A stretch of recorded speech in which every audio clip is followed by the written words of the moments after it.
So off that helmet goes. No.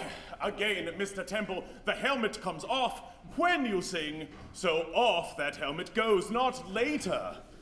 Beg pardon. I see what you mean. Cheer up, Mr. Gilbert. It'll be all right. Yes, well, try to get it right at tonight's performance. Oh, Sullivan. It's as if he takes sadistic glee in doing exactly that which will make my blood boil. Gilbert, that song was a particular success at the Princess Hyder opening last night. You ought not let him upset you, considering how wonderfully the ladies in the cast performed. Yes, the ladies do seem to handle my staging with greater ease. Yes, and the female voice is so much more... Mr. Gilbert! pleasant. Mr. Gilbert, I would like a word with you. Miss Brandon, what Do not patronize me, sir. Have you seen today's Daily Post? I don't believe we've had the pleasure. The Lady Blanche has a song, Come Mighty Must, the humor of which rather misses fire. Now, what do you have to say about this? Well, really, Miss Brandon, I hardly know. Clearly it was not me. He was unmoved by the song itself. But see here, he later mentions, and best perhaps of all, the charming duet between... Duet! Mr. Sullivan, I trust that your next opera will include a contralto aria worthy of my talents. People come miles to see me. Miss... Don't! Lovely to see you, as always. Contraltos. Mr. Cart, that is not a contralto. That is a tiger cat. Oh, a cat, Sullivan, bah. She terrifies me. I really think she likes you. Pish. Pish? Well, at least our soprano was absolutely glorious. Ah, yes. Our soprano did sound particularly delectable, didn't she? Oh, Sullivan, I don't know that I would describe a soprano voice as something someone might taste. But then I have noticed you do have a particular fascination with Miss Brown. My good sir, if you are implying that I in Now, some way... I must agree with both of you. She was absolutely glorious and distinctly yummy on the ear. Yummy indeed.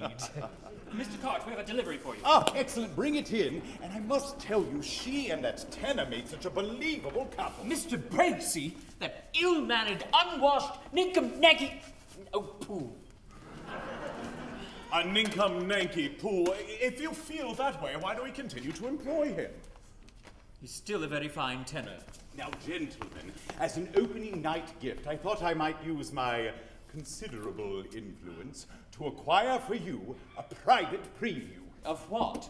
Of the much-anticipated, authentic Japanese exhibit at Knightsbridge. Knightsbridge? How thoughtful. How excessive. Isn't it? But before we immerse ourselves in these Japanese wonders, I have one simple question for you. What are you writing next? That is not a simple question. Our Cart, ever the producer. I prefer impresario and proud of it. Ooh, look at this painting. Remarkable artwork. What delicacy. What refinement. Now, Gilbert, you're the storyteller, the writer of words and the creator of worlds. Now, tell us, what new story do you have brewing inside of that head of yours? Well, I don't mind admitting I've been struggling greatly on this point, but I'd like to propose a story about a magic lozenge. Oh, Gilbert! Not again! Not another magical intervention story! Well, really, there's no need to chop my head off. Now, Sullivan, I don't think you should simply poo-poo it outright. No, I suppose poo-pooing is a producer's job. Oh, poo, I mean, oh, bah.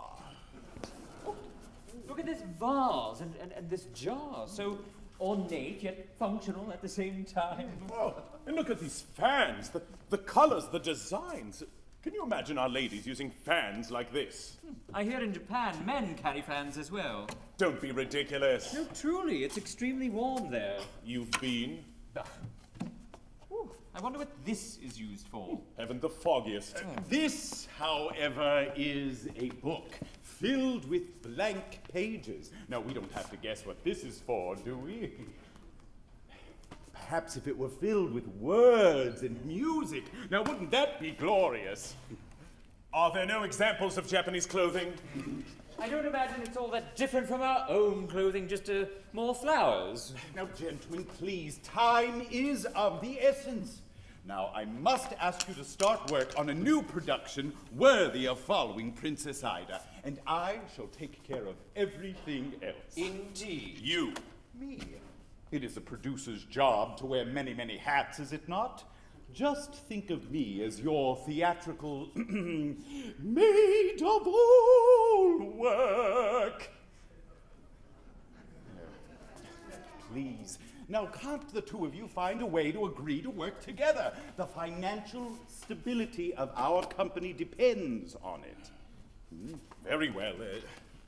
Sullivan, if I construct a consistent plot, I know not on what topic. In perfect good faith and to the best of my ability, will you set it to music? I would gladly undertake to set such a plot. Co-operation! Mr. Gilbert, I think you and your co-conspirator can collaborate on something Coco. Pathetic. Co-pathetic. Oh, pish. That's the spirit. Now, what have we here? Exquisite. Impressive craftsmanship. And just think how beautifully it would hang directly above the mantelpiece. Perhaps. I suppose.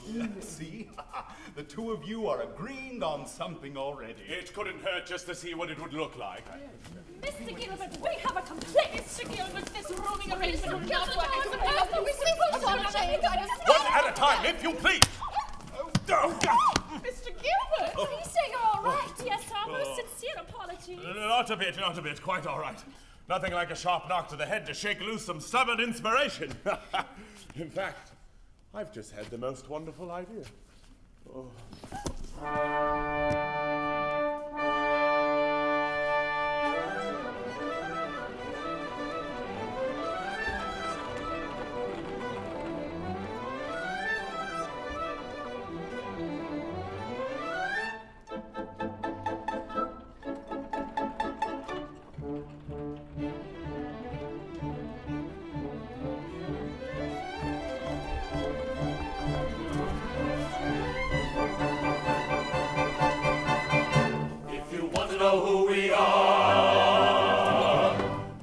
Gentlemen of Japan, on many a vase and jar, on many a screen and fan, we figure in lively paint, our attitudes clearly quaint. You're wrong if you think it ain't.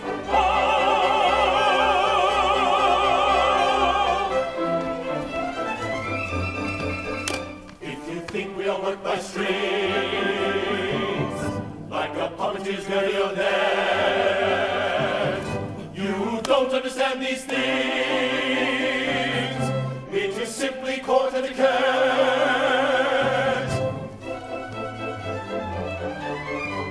Perhaps you suppose this throng can keep it up all day long. If that's your idea, you're wrong. If that's your idea, you're wrong. If you want to know who we are gentlemen of Japan. On vase and jar, on screen and pen, on many a jar. Oh, oh, oh, oh. On vase and jar, on screen and pen.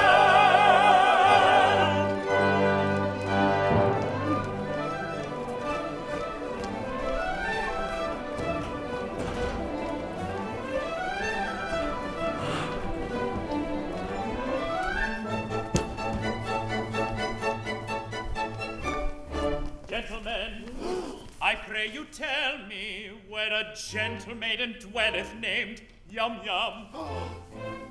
the ward of Coco. In pity speak, oh speak I pray you. Why, who are you who ask this question?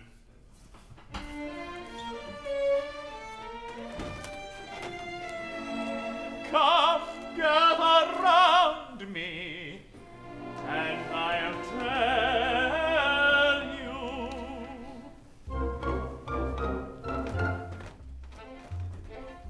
A wandering minstrel I, a thing of shreds and patches, of ballad songs and snatches, and dreamy lullaby. My catalogue is long through every passion ranging, and to your humours changing. I tune my supple song, I tune my supple song. In sentimental mood, I'll sigh with you. Oh, sorrow, on maiden's coldness do you brood, I'll do so too. Oh, sorrow, sorrow, I'll charm your winning ears with songs of lovers' fears, while sympathetic tears my cheeks bedew. Oh, sorrow, sorrow. But if patriotic sentiment is wanted, I've patriotic ballads cut and dried. For whenever a country's banner may be planted, all other local banners are defied. Our warriors and saddy ranks assemble, never quench, or they conceal it if they do. And I shouldn't be surprised if nations tremble before the mighty troops, the troops of Titipu. You shouldn't be surprised if nations tremble with alarm before the mighty troops, the troops of Titipu. And if you call for a song of the sea, we'll heave the capstan round. With a yo heave ho, for the wind is free, a rank as a trip and a helm's a lee. Hurrah for the homeward bound. Yo ho, heave ho, hurrah for the homeward bound. To lay aloft in a howling gale may tickle a landsman's taste, but the happiest out of sailor seas is when he's down at an inland town with his Nancy on his knees. Yo-ho! And his arm around her waist. Then man the capstan, off we go, and the fiddler swings us round. With a yo-heave-ho and a round below, hurrah for the homeward bound. With a yo-heave-ho and a round below. Yo-ho, ho-ho, heave-ho, heave-ho, heave-ho, yo-ho.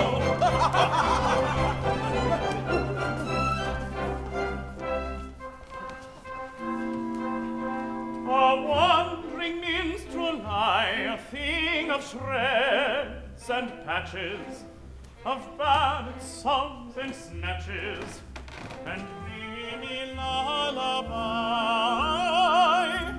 and dreamy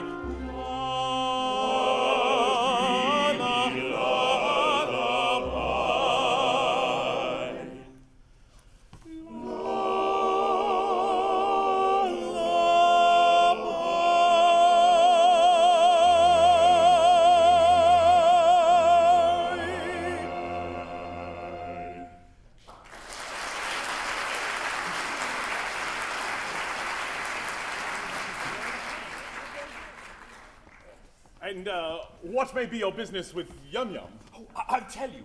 A year ago, I was a member of the Titipu Town Band. Oh. It was my duty to take the cap round for contributions. While discharging this delicate office, I saw Yum Yum. We loved each other at once, but she was betrothed to her guardian, Coco, a cheap tailor, and I saw that my suit was hopeless.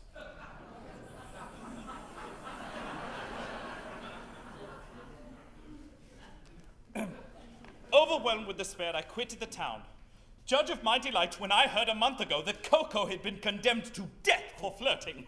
I hurried back at once in the hope of finding Yum Yum at liberty to listen to my protestations.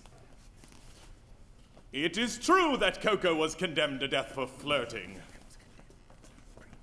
But he was reprieved at the last moment and raised to the exalted rank of Lord High Executioner under the following remarkable circumstances.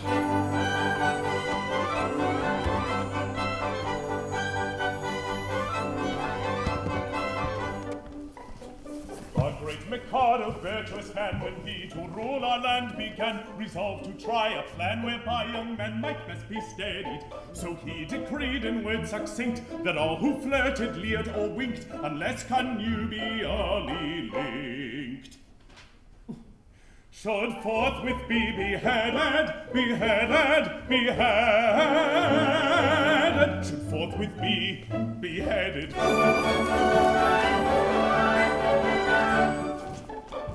And I expect you'll all agree that he was right to so decree. And I am right, and you are right, and all is right as right can be. And you are right, and we are right, and all is right as right can be. And all is right as right can be. Right as right can be.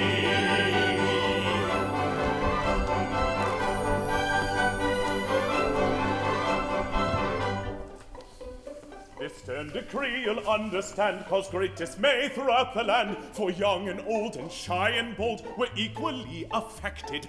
The youth who winked a roving eye or breathed a non-connubial sigh was thereupon condemned to die. He usually objected. He usually objected.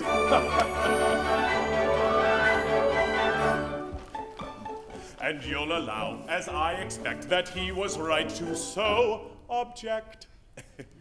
And I am right, and you are right, and everything is quite correct. And you are right, and we are right, and everything is quite correct. And everything is quite correct. All is quite correct.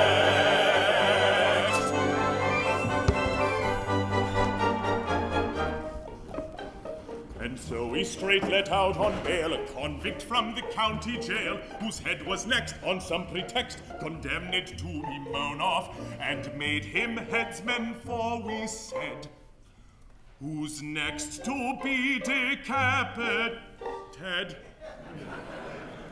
cannot cut off another's head until he's cut his own off, until he's cut his own off.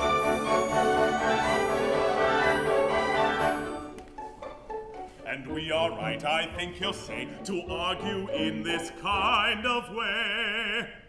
And I am right, and you are right, and all is right, allurale. And you are right, and we are right, and all is right, allurale. And you are right, and we are right, and all is right.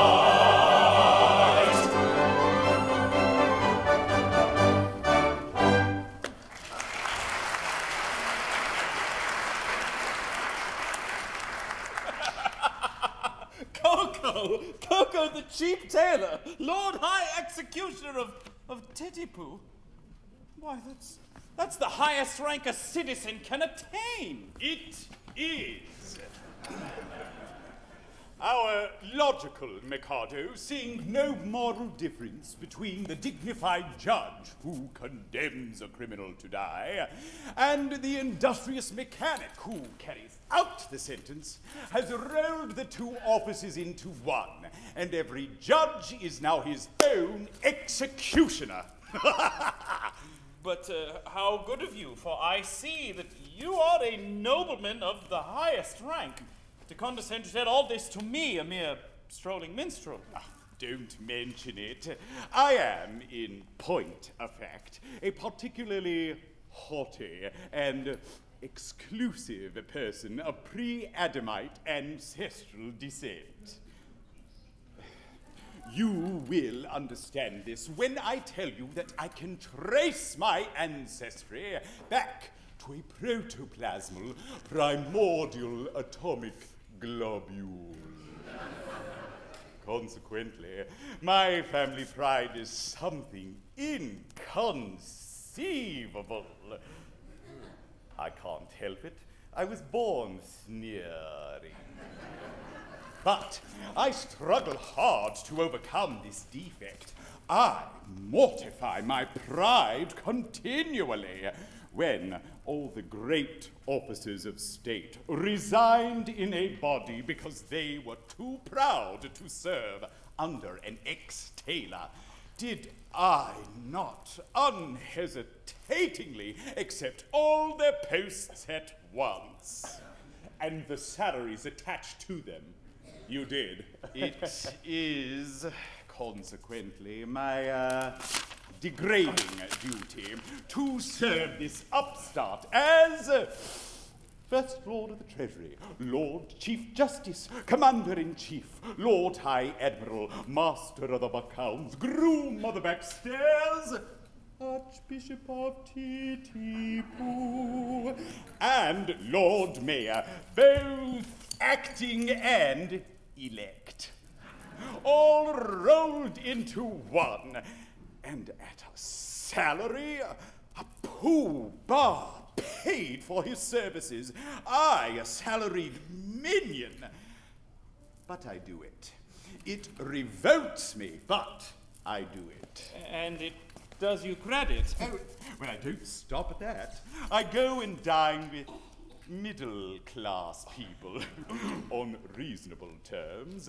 I dance at cheap suburban parties for a moderate fee. I accept refreshments at any hands, however lowly. I also retail state secrets at a very low figure. For instance, any further information about Yum Yum would come under the head of a state secret. Huh? Another insult, and I think a light one.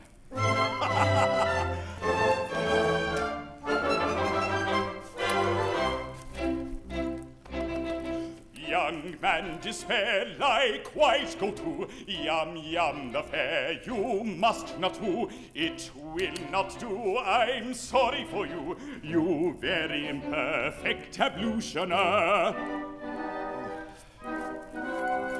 This very day from school, Yum Yum Will went away and homeward come with beat a drum and a rum-tum-tum to wed the Lord High Executioner. And the brass will crash and the trumpets bray, and they'll cut a dash on the wedding day. She'll toddle away as all ever with the Lord High Executioner. And the brass will crash and the trumpets bray, and they'll cut a dash on the wedding day. She'll toddle away as all ever with the Lord High Executioner.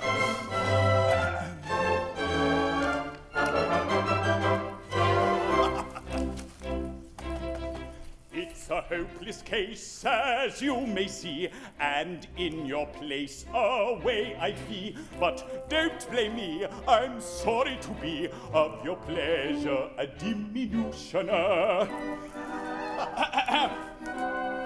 They'll vow the pact extremely soon. In point of fact, this afternoon, her honeymoon with that buffoon at 7 commences, so you shall her. And the brass will crash and the trumpet bray, and they'll cut a dash on the wedding day. She'll toddle away as all ever with the Lord Lord High Executioner, and the brass will clash, and the trumpets play, and the garter dash on their wedding day. She'll toddle away as on ever with the Lord High Executioner.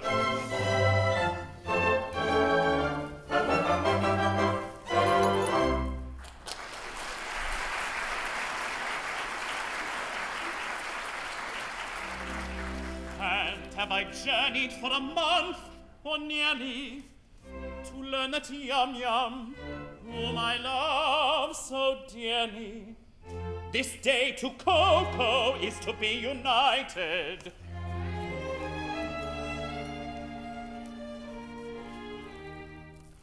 The fact appears to be as you've recited. But here he comes, equipped as suits his station. He'll give you any further information.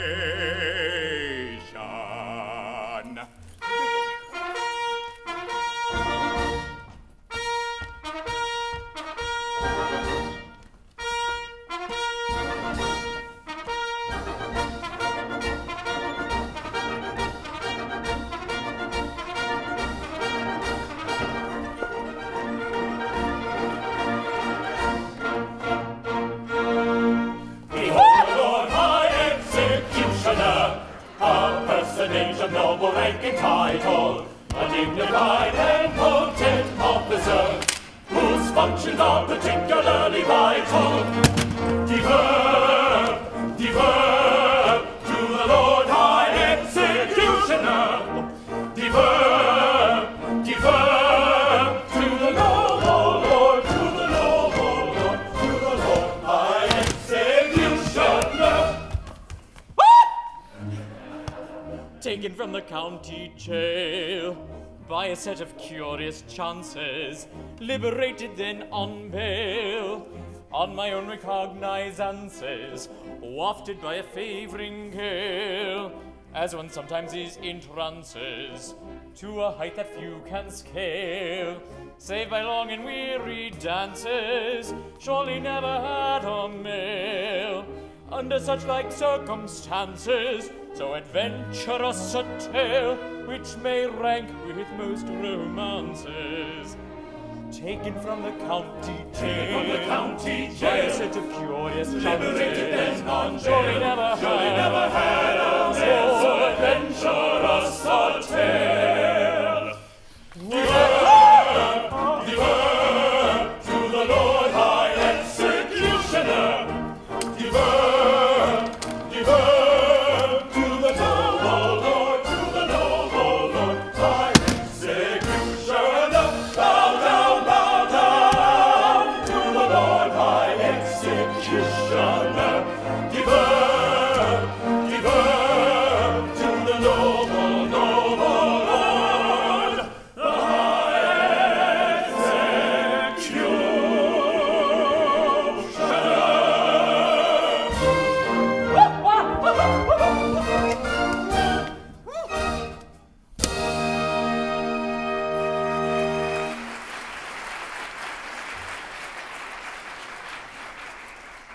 Gentlemen, I am much touched by this reception.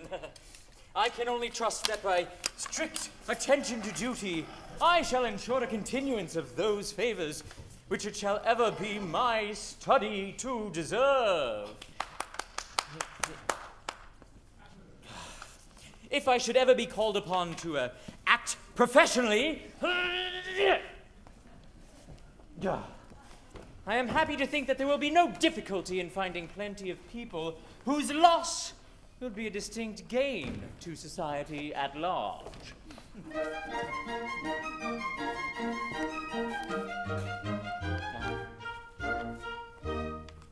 As someday it may happen that a victim must be found, I've got a little list of society offenders who might well be underground and who never would be missed, There's the pestilential nuisances who beg for autographs of people who have clammy hands and irritating laughs. The person who, in shaking hands, shake hands with you like that. The lady who walks in to ask, does this make me look fat? And awkward persons who on spoiling tete-a-tetes insist. They'd none of them be missed. They'd none of them be missed. He's got 'em on the list, he's got 'em on the list, and they'll none of them be missed, they'll none of them be missed. That tenacious new percussionist convinced we're in a race. I've got him on the list. I've got you on the list. And the girl who shows her ankle but insists that she is chaste. She never would be missed. Oh, well, maybe she'll be missed. The soprano here who dresses like a girl that's half her age. Contraltos who would always steal the spotlight and the stage. The tenor who was brilliant when he sang 10 years ago. And the basso and his pitch that, like his height, is well below. And that singular anomaly, the patter soloist. I've got me on the list. Who put me on this list? We put him on the list, we put him on the list, and I don't think he'll be missed. I'm sure he'll not be missed. There's the man whose only scheme is contradicting what you say. That bold antagonist. I've got him on the list. And that passive yet aggressive girl who says, no, it's okay. We'll never coexist. I've got her on the list. And that lady down in front who simply won't remove her cap. The audience who quite enjoys a song but doesn't clap. The nincompoop who praises with enthusiastic cheer all shows by G&S, but not the show we have right here. But it really doesn't matter whom you put upon the list, for they'd none of them be missed. They'd none of them be missed. You may put 'em on the list, you may put 'em on the list, and they'll none of them be missed, they'll none of them be missed.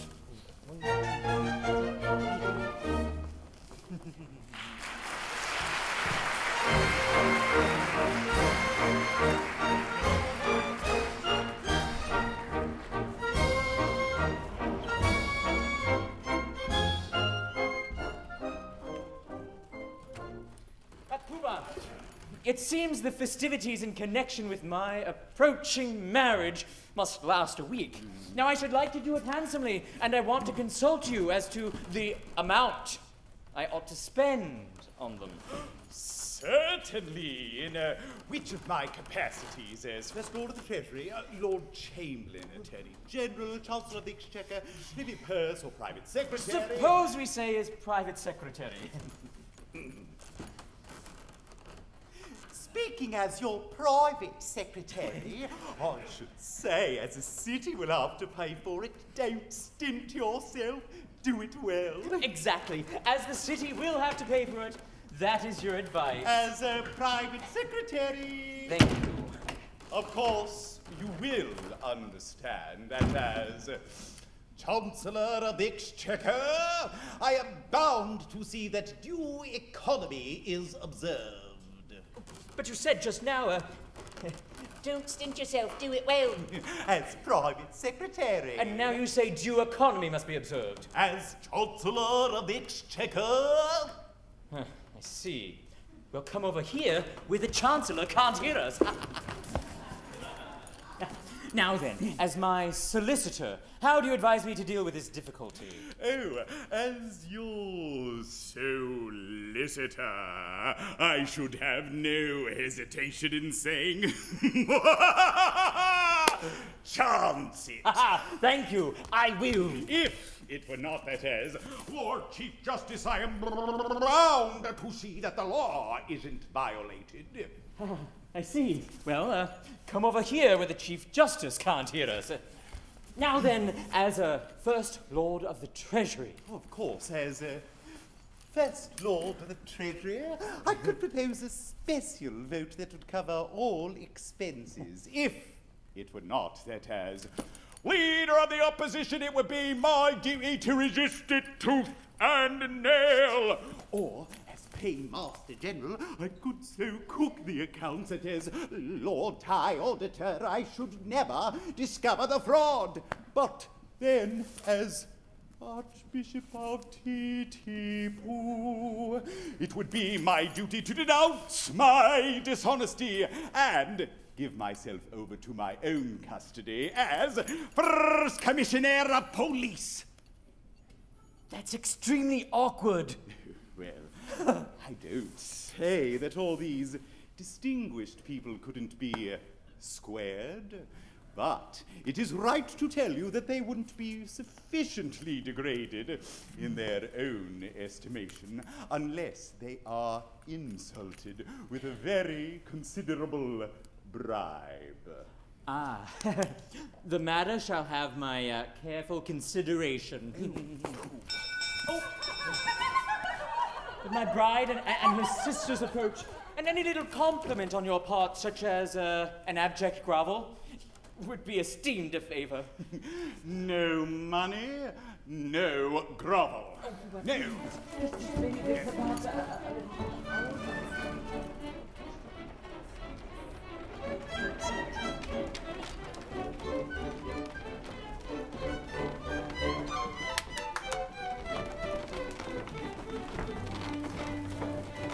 Comes a train of little ladies from scholastic travels free.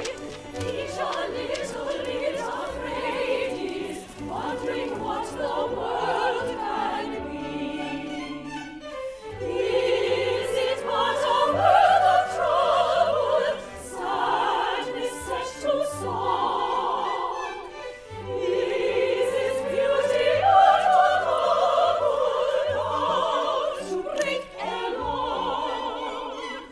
Or its palaces and pleasures that fade, and the glory of its treasure, of its shadow unshaded, and the glory of its treasures,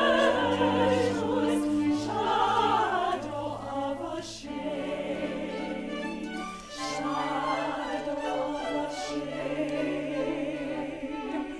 Soon as we eat and hunger, from scholastic travels free, and we wonder, how we wonder,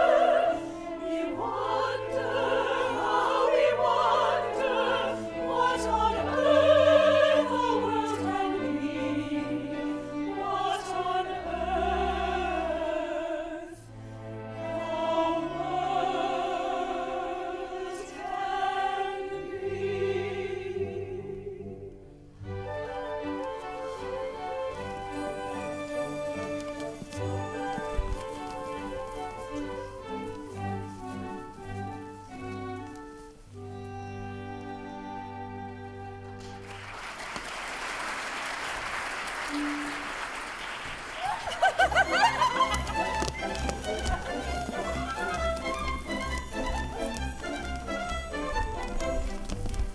Three little maids from school are we, hurt as a schoolgirl well can be, filled to the brim with girlish glee. Three little maids from school, everything is a source of fun.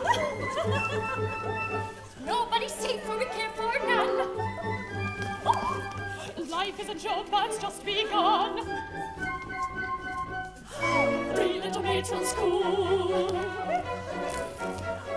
Three little maids who all unready come from a lady's seminary, free from a teenage tutelary. Three little maids from school. Three little maids from school. One little maid is a bride young. Two little maids in attendance come. Three little maids is the total sum. Three little maids from school. From the three little maids, take one away. Two little maids remain and they won't have to wait very long, they say. Three little maids from school. Three little maids from school. Three little maids who all unwary come from a lady's seminary, free from its genius tutelary. Three little maids from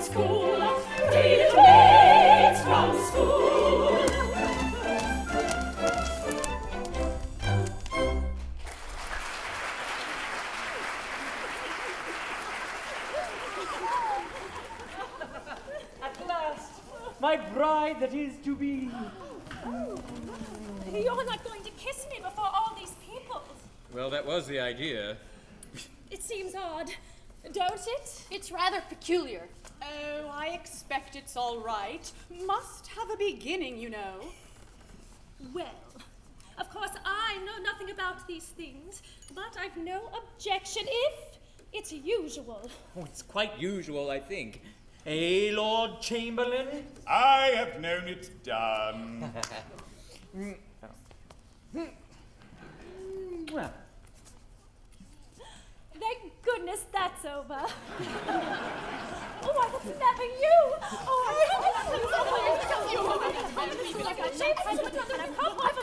and we're not going back anymore. I beg your pardon, will you present me? Oh, One at a time, if you please. if you please. He's the gentleman who used to play so beautifully on the veranda. Yes, I think that was the name of the instrument. Sir, I have the misfortune to love your ward. Yum yum. Oh, I know, I deserve your anger. Anger? Why, not a bit, my boy. I love her myself. A charming little girl, isn't she? Pretty eyes, nice hair, taking the little thing all together. Very glad to hear my opinion backed by a competent authority. Thank you very much. Goodbye. Take him away. I beg your pardon, but what is this? Customer come to try on? That is a tremendous swirl. It's alive. Go away, little girls, go away. Can't talk to little girls like you. Oh, go away, there's dears. Allow me to present you, Pooh-Bah. These are my 3 wards. The one in the middle is my bride-elect. What do you want me to do to them? Mind, I will not kiss them. No, you shan't kiss them. A little bow, a mere nothing. You needn't mean it, you know. It goes against the grain. They are not young ladies, they are young persons. Come, make an effort. There's a good nobleman. Well, I shan't mean it. Howdy-do, little girls, howdy-do! Oh, my protoplasmal ancestors! That's very good. I see nothing to laugh at. It is very, very painful for me to have to say, howdy-do, little girls, howdy-do, to young persons. I am not in the habit of saying howdy-do, little girls, howdy-do to anybody under the rank of a stockbroker. Come. Don't laugh at him. He can't help it. He's under treatment for it. Never mind them, Pooh-Bah. They don't understand the delicacy of your position.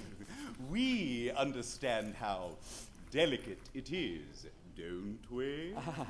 I should think we did. How a nobleman of your importance can do it at all is a thing I never can, I never shall understand.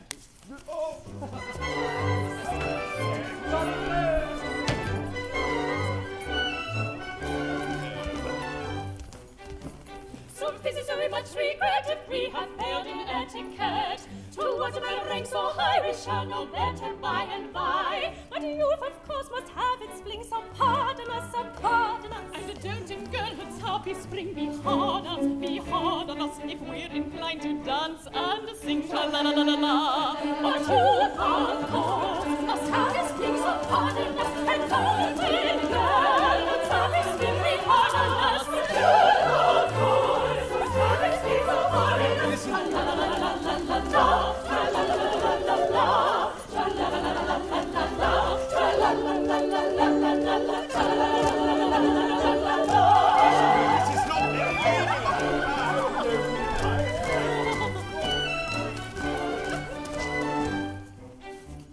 I think you ought to recollect, you cannot show too much respect towards a highly titled few, but nobody does, and why should you?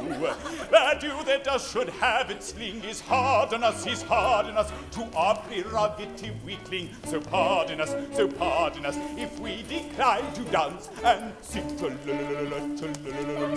course, must have its things, so pardon us, and dirty girl must have its things, so pardon us.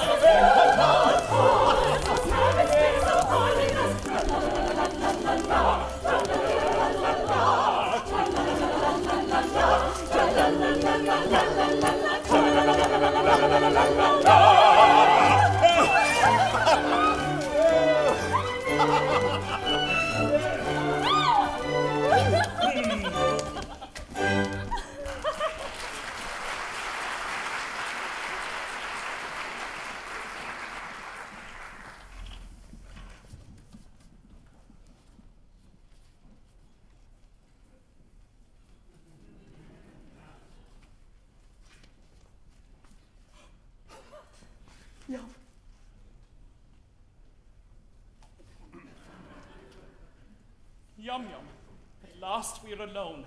I have sought you night and day for 3 weeks in the belief that your guardian was beheaded, and I find you were about to be married to him this afternoon. Alas, yes. But you do not love him. Alas, no. Modified rapture. But why do you not refuse him? What good would that do? He's my guardian, and he wouldn't let me marry you. But I would wait until you were of age. You forget that in Japan, girls do not arrive at years of discretion until they are 50.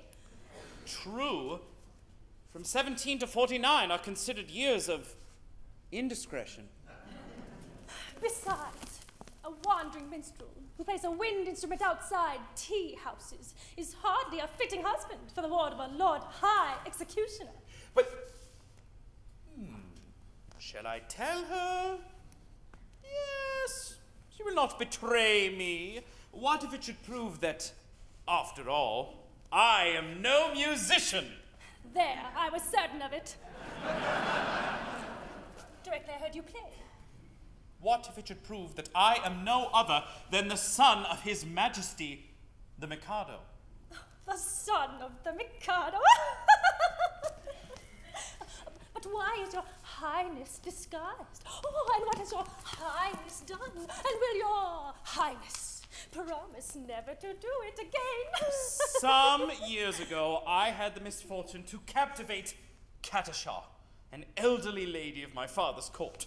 She misconstrued my customary affability into expressions of affection and claimed me in marriage under my father's law. My father, the Lucius Junius Brutus of his race, ordered me to marry her within a week or perish ignominiously on the scaffold.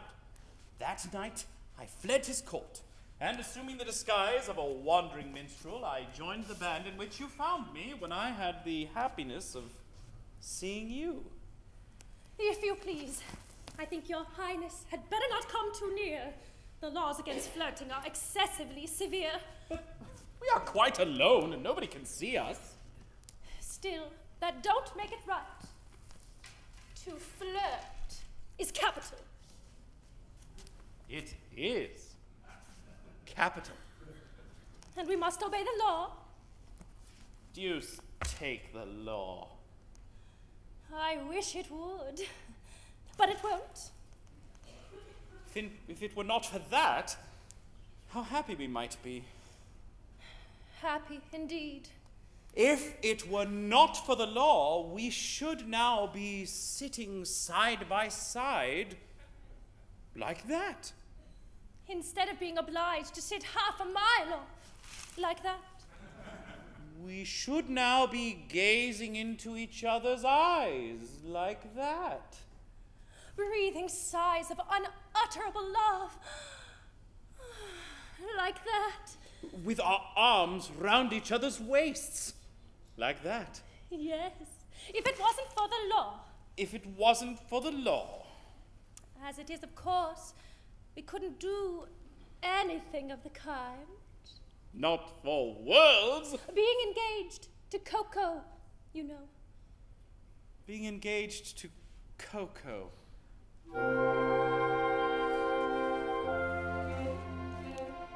Were you not to Coco plighted, I would say in tender tone, loved one, let us be united, let us be each other's own. I would merge all rank and station, worldly sneers are not to us, and to mark my admiration, I would kiss you fondly thus. I would kiss you fondly thus. But as I'm engaged to Coco, to embrace you thus confocal would distinctly be no joke, and for that I should get Toco.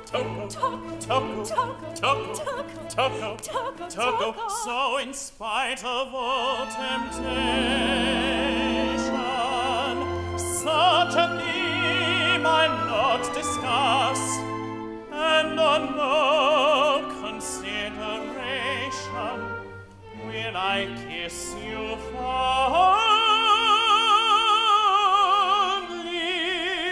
thus. Will I kiss you fondly thus? Let me make it clear to you, this is what I never do. This is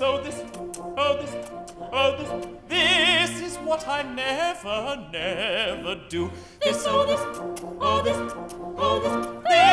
is what I never do. He'll never do. I never do. He'll never do. Oh, this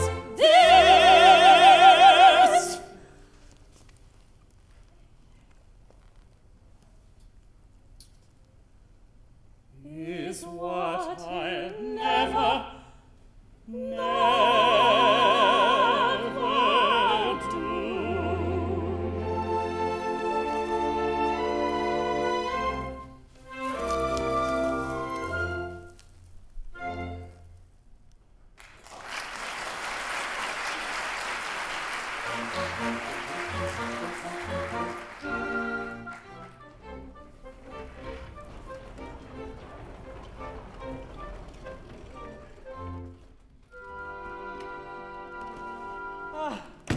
There she goes.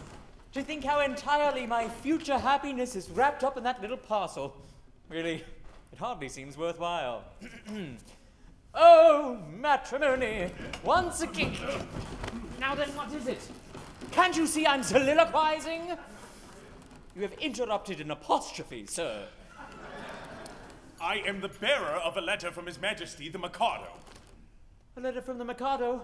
Ah, what in the world can you have to say to me? Oh, here it is at last. I thought it would come sooner or later. The Mikado is struck by the fact that no executions have taken place in Titipu for a year, and decrees that unless somebody is beheaded within 1 month, the post of Lord High Executioner shall be abolished, and the city reduced to the rank of a village. Oh, but that will involve us all in irretrievable ruin. Yes, there's no help for it. I shall have to execute somebody at once. The only question is, who shall it be? Well, it seems unkind to say so, but as you're already under sentence of death for flirting, everything seems to point to you. To me? What are you talking about? I can't execute myself. Why not? Why not? Because in the first place, self-decapitation is an extremely difficult, not to say dangerous thing to attempt. And in the second, it's suicide, and suicide is a capital offense. That is so, no doubt. We might reserve that point. True, it could be argued 6 months hence before the full court. Besides, I don't see how a man can cut off his own head. A man might try. Even if you only succeeded in cutting it half off, that would be something. It would be taken as an earnest of your desire to comply with the imperial will. No. Pardon me, but there I am adamant. As official headsman, my reputation is at stake. I can't consent to embark upon a professional operation unless I see my way to a successful result. Well, this professional conscientiousness is highly creditable to you, but it places us in a very awkward position. My good sir, the awkwardness of your position is grace itself, compared with that of a man engaged in the act of cutting off his own head. I'm afraid that unless you can obtain a substitute... A substitute? Certainly, nothing easier. Poobah, I appoint you Lord High Substitute. I should be delighted. Oh, such an appointment would realize my fondest dreams, but no. At any sacrifice, I must set bounds to my insatiable ambition. I am so proud if I allowed my family pride to be my guide. I volunteer to quit this sphere instead of you in a minute or two. But family pride must be denied and set aside and mortified and mortified. My brain it teems with endless schemes, both good and new for titty-poo, But if I flit the benefit that I diffuse, the town would lose. Now every man to aid his clan should plot and plan as best he can. I heard one day a gentleman say that criminals who are cut in two can hardly feel the fatal steel, and so are slain without much pain. If this is true, it's jolly for you, your courage screw to bid us adieu. I am so proud. My brain it teems. I heard one day a gentleman say that criminals who are caught and torn can hardly feel the fatal steel, and so are slain without much pain. If this is true, it's jolly for you, your courage screw to bid us adieu. And so, although I'm ready to go, yet recollect to disrespect it, I neglect to thus effect this aim direct, so I object. And so, although I wish to go, and greatly pine to brightly shine, and take the line of a hero fine, with grief condign, I must decline. And go and show both friend and foe how much you dare. I'm quite aware it's your affair, yet I declare I take your share, but I don't much care. So I object. I take your share, but I don't much care. I take your share, but I don't much care. I take your share, but I don't much care. I don't much care. I don't much care. To sit in solemn silence in a dull dark dock, in a pestilential prison with a lifelong lock, awaiting the sensation of a short sharp shock, for a cheap and chippy chopper on a big black block. To sit in solemn silence in a dull dark dock, in a pestilential prison with a lifelong lock, awaiting the sensation of a short sharp shock, for a cheap and chippy chopper on a big black block. A dull dark dock, a lifelong lock, a short sharp shock, a big black block. To sit in solemn silence in a pestilential prison and awaiting the sensation of a cheap and chippy chopper on a big black block.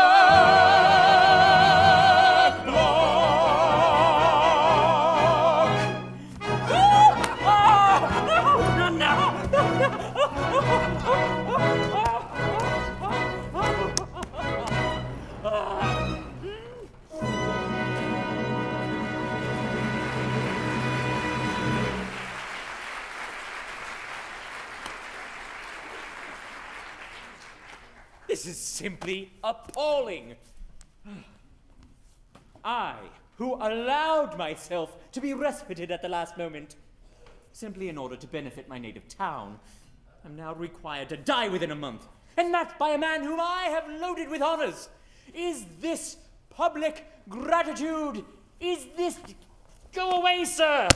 How dare you? Am I never to be permitted to soliloquize? Go on. Don't mind me. Thank you. What are you going to do with that rope? I'm about to terminate an unendurable existence. Terminate your existence? Oh, nonsense. What for? Because you are going to marry the girl I adore. Nonsense, sir. I won't permit it. I am a humane man, and if you attempt anything of the kind, I shall order your instant arrest. Come, sir. Desist at once, or I summon my guard. That's absurd.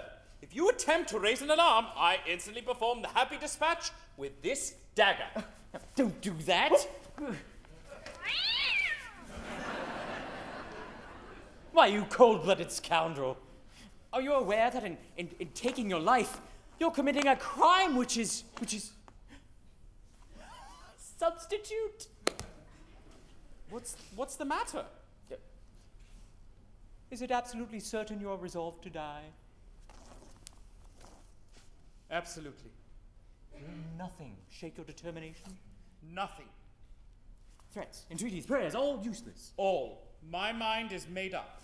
Then, if you really mean what you say, and if you are absolutely resolved to die, and if nothing whatever will shake your determination, don't spoil yourself by committing suicide, but be beheaded handsomely at the hand of a public executioner. I don't see how that would benefit me. You don't. Observe. You'll have a month to live. You'll live like a fighting cock at my expense. When the day comes, there'll be a grand public ceremonial. You'll be the central figure. No one will attempt to deprive you of that distinction. There'll be a procession, bands, dead march, bells tolling, all the girls in tears, Yum distracted. Then when it's all over, general rejoicings and a display of fireworks in the evening. You won't see them. But they'll be there all the same. Do you think Yum would really be distracted at my death? Oh, I'm certain of it. Bless you, she's the most tender-hearted little creature alive. I should be sorry to cause her pain. Perhaps, after all, if I were to withdraw from Japan and travel in Europe for a few years, I might contrive to forget her. I don't think you could forget Yum so easily. And after all, what's more miserable than a love-blighted life? True? Life without Yum. Why, it seems absurd. And yet there are a good many people in the world who have to endure it. Poor devils, yes. You're quite right not to be of their number. I won't be of their number. Noble fellow! I'll tell you how we'll manage it. Let me marry Yum tomorrow, and in a month you may behead me. No! I draw the line at Yum. Very good. If you can draw the line, so can I. Stop, listen one moment. Be reasonable. How can I consent to your marrying Yum if I'm going to marry her myself? My good fellow, she'll be a widow in a month, and you can marry her then. Oh, it's true, of course. I quite see that. But dear me, my position during the next month will be most unpleasant. Most unpleasant. Not half so unpleasant as my position at the end of it. But, oh, dear me. I agree. After all, it's only putting off my wedding for a month. But you won't prejudice her against me, will you? You see, she's been educated to be my wife. She's been taught to regard me as a wise and good man. Now, I shouldn't like her views on that point disturbed. Trust me, she shall never learn the truth from me.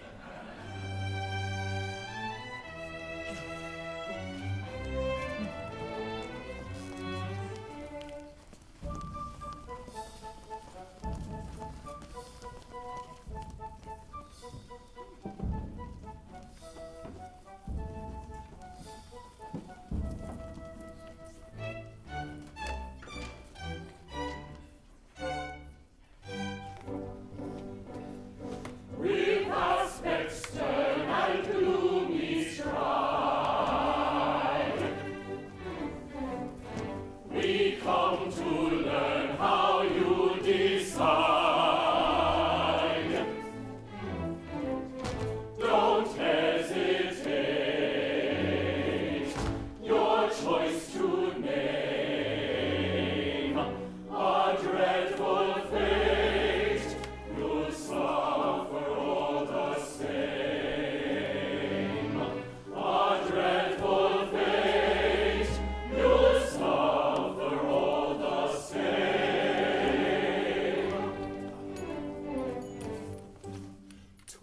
ask you what you mean to do, we punctually appear. Congratulate me, gentlemen, I found a volunteer. The Japanese equivalent for here. 'Tis Nanki-Poo. Nanki-Poo. I think he'll do. Yes, he'll do. He yields his life if I'll yum surrender. Now I adore that girl with passion tender, and could not yield her with a ready will, or her a lot, if I did not adore myself with passion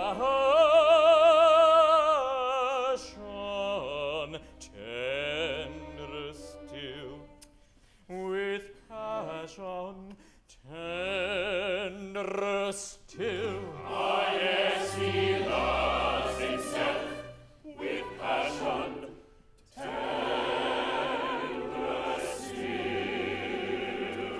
Take her, she... Oh, not you, silly. Take her. She's yours.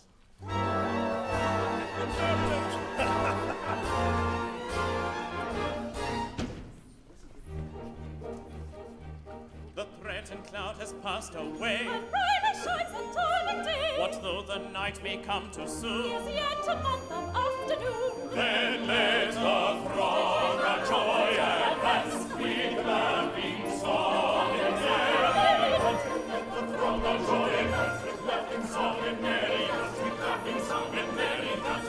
With laughing song. With joyous shout and ringing cheer.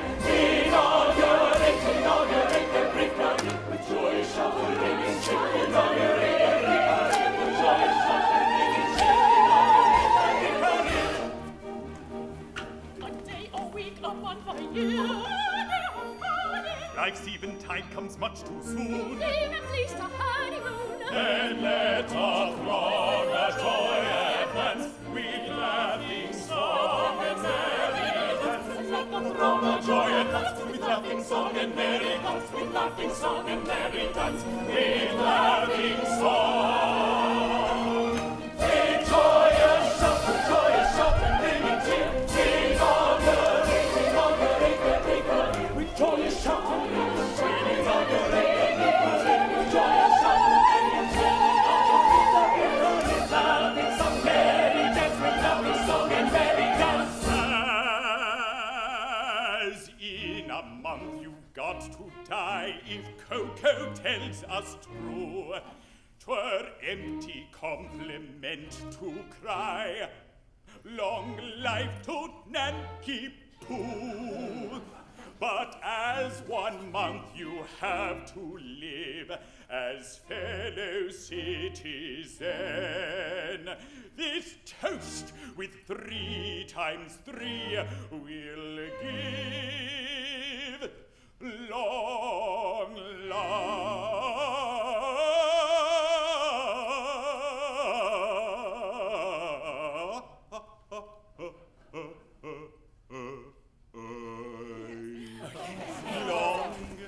life to you.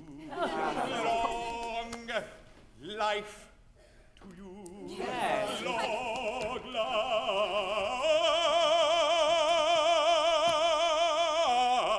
life to you.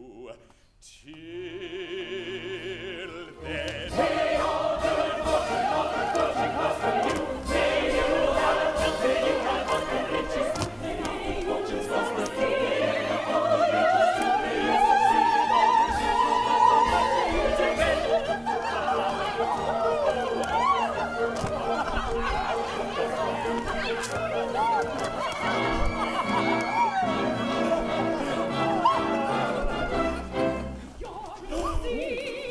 Assist me, all of you. Why who is this whose evil eyes rain blight on our festivities? I claim my perjured lover, Nanki-Poo. A fool to shun delights that never cloy. Go leave the deadly work undone. Come to joy. Away, away, ill-favored one. Ah, 'tis Katisha, the maid of whom I told you. No, you shall not go. These arms shall thus enfold you. O fool that fleeced my hallowed joys, O blind that seest no equipoise, O rush that chargest from half the whole, O base that grudgest love's lightest dole, thy heart unbind, O fool, O blind. Give me my place, O rush, O base. Thy heart unbind, give me my place, O fool, O blind, O rush, O base. Thy heart unbind, give me my place. If she's thy bride, restore her place. O fool, O blind, O rash, O base.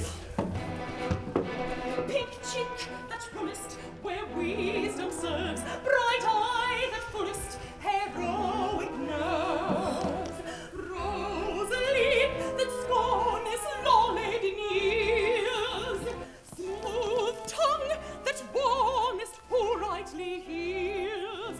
Thy doom is nigh, pink cheek, bright eye. Thy nail is wrong, rose lip, smooth tongue. Thy doom is nigh, thy nail is wrong, pink cheek, bright eye, rose lip, smooth tongue. Thy doom is nigh, thy nail is wrong. If through her tail thy nail is wrong, pink cheek, bright eye, rose lip, smooth tongue. Thy doom is nigh, thy nail is wrong, thy nail is wrong.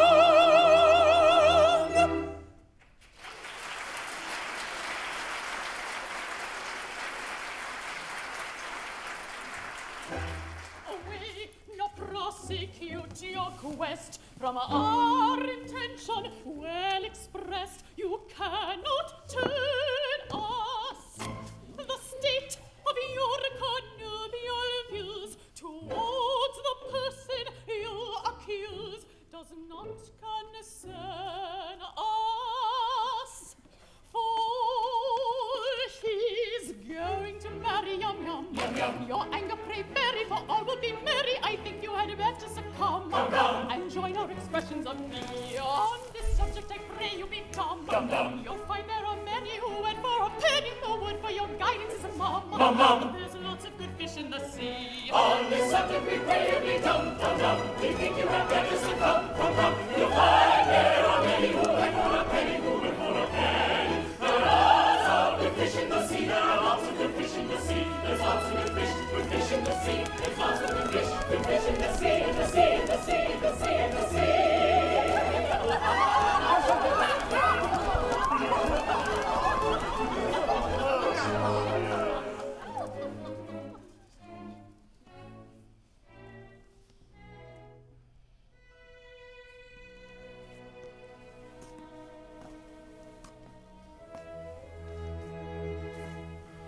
The hour of gladness is dead and gone.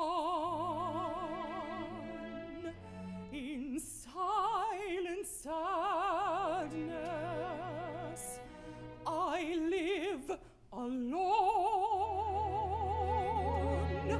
The hope I cherished all lifeless lies, and all has perished.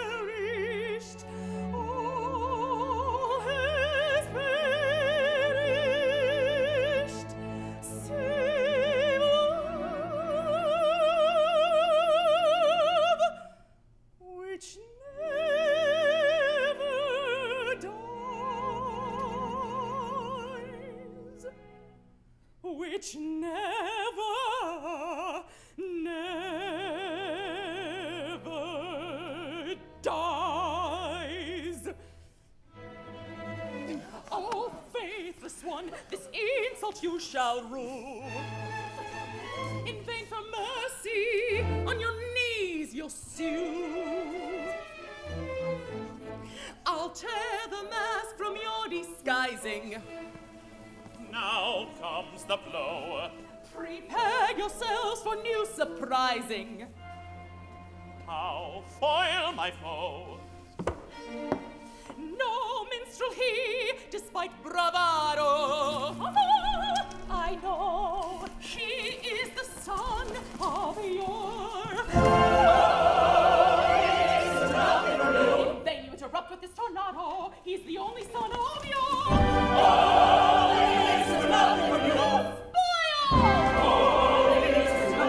Your gay gabano. He's the son.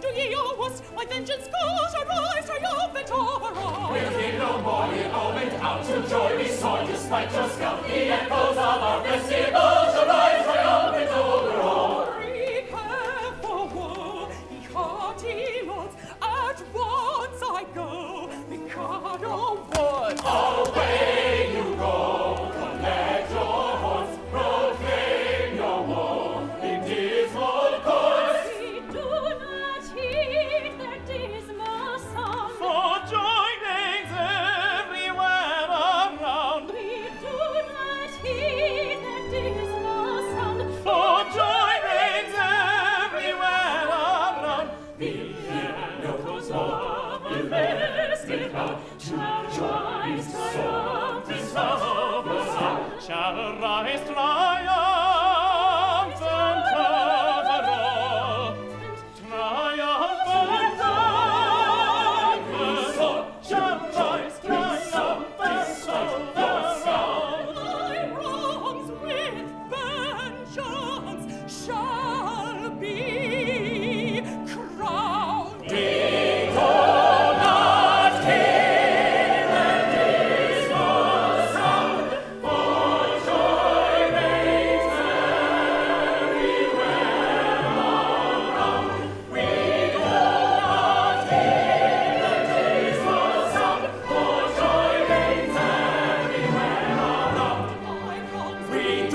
downcast eye, let it brim with dew. Try if you can cry, we will do so too. When your sermon start, like a frightened roe, flutter, little heart, color, come and go. Modesty at marriage tide well becomes a pretty bride. Modesty at marriage tide well becomes a pretty bride.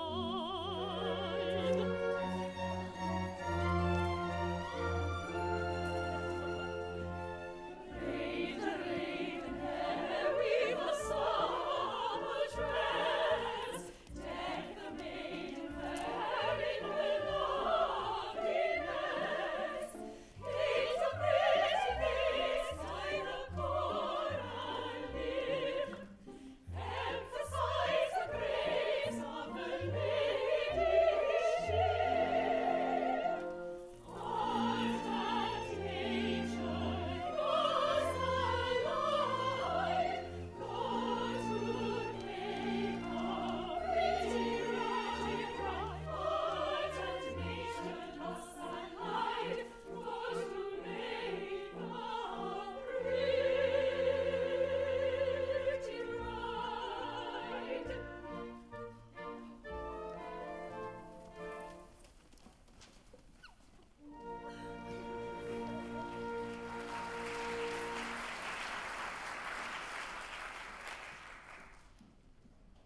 Yes, I am indeed beautiful.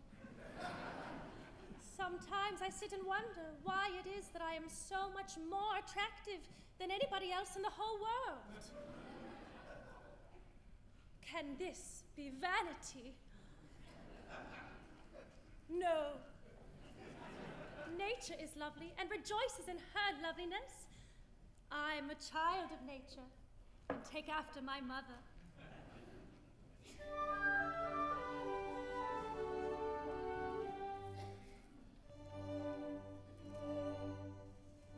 The sun whose rays are all ablaze with ever-living glory does not deny his majesty, he scorns to tell a story. He would exclaim, I blush for shame, so kindly be indulgent.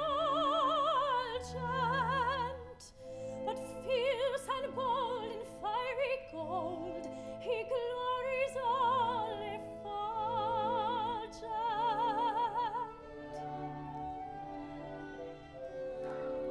I mean to rule the earth as he the sky. We really north,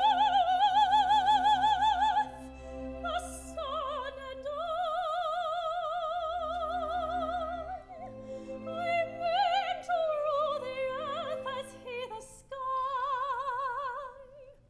We really know our worth, the sun and I.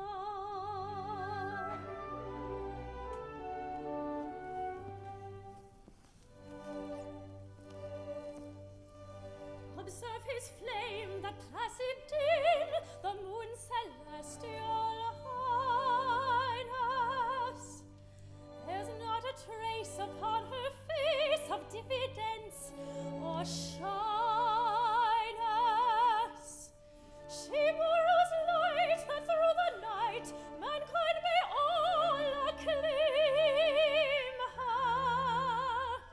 And truth to tell, she lights up well, so I for one don't blame her.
upon me.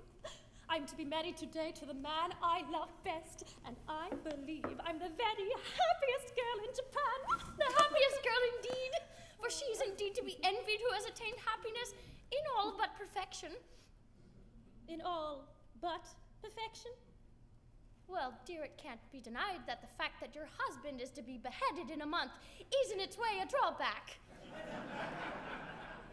It does seem to take the top off it, you know. I don't know about that. It all depends. Well, at all events, he will find it a drawback.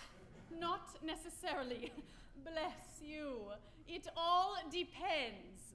I think it very indelicate of you to refer to such a subject on such a day.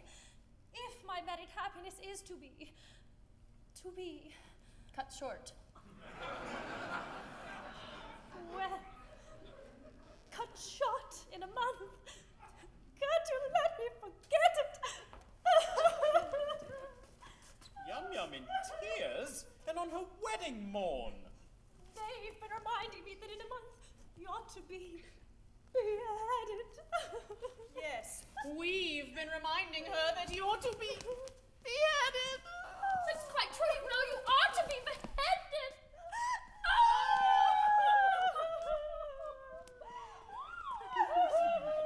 Some bridegrooms would be depressed by this sort of thing. A month? Well, what's a month? But these divisions of time are purely arbitrary. Who says that 24 hours make a day? There's a popular impression to that effect. Then we'll efface it.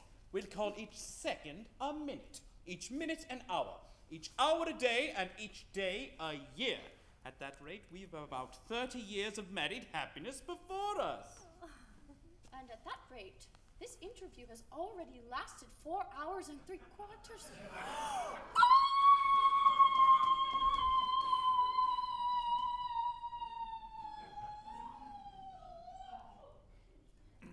Yes.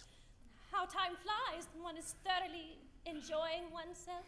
That's the way to look at it. Don't let's be downhearted. There's a silver lining to every cloud. Certainly. Let's be perfectly happy. By all means, let's thoroughly enjoy ourselves. It's absurd to cry. Quite ridiculous.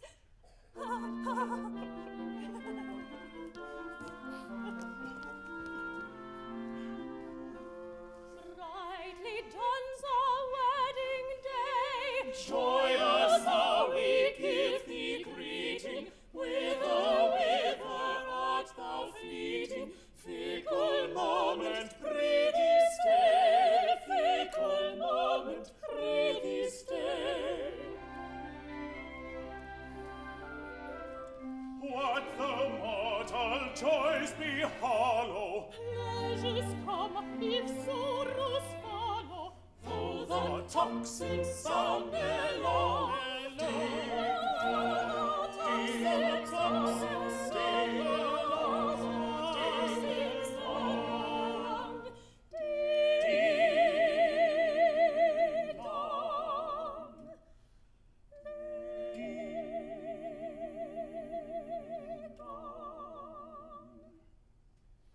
Yet until the shadows fall over one and over all, Sing a merry madrigal.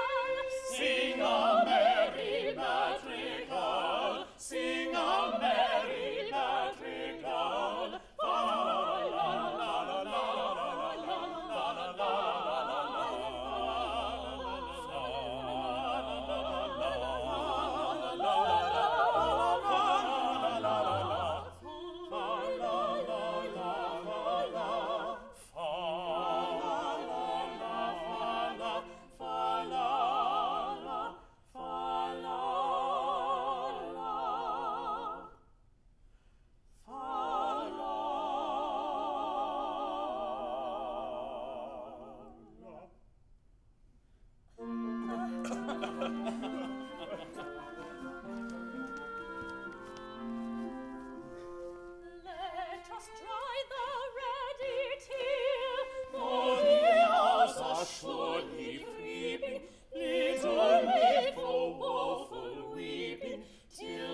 sad sundown is near, till the sad sundown is near. All must sip the cup of sorrow. I today and thou tomorrow. This the close of every song. This the close of every song. This the close of Ding dong.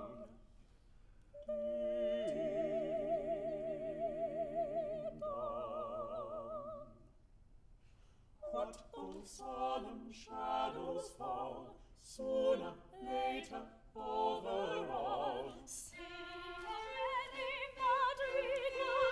Sing a merry madrigal. Sing a merry madrigal. Fa la la, fa la la la la la, fa la la la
Oh, go on. Don't mind me. I'm afraid we're distressing you. Never mind. I must get used to it. Only, please, do it by degrees. Begin by putting your arm around her waist. There. Let me get used to that first. Oh, wouldn't you like to retire? It must pain you to see us so affectionate together. Oh, I must learn to bear it. Now oblige me by allowing her head to rest on your shoulder.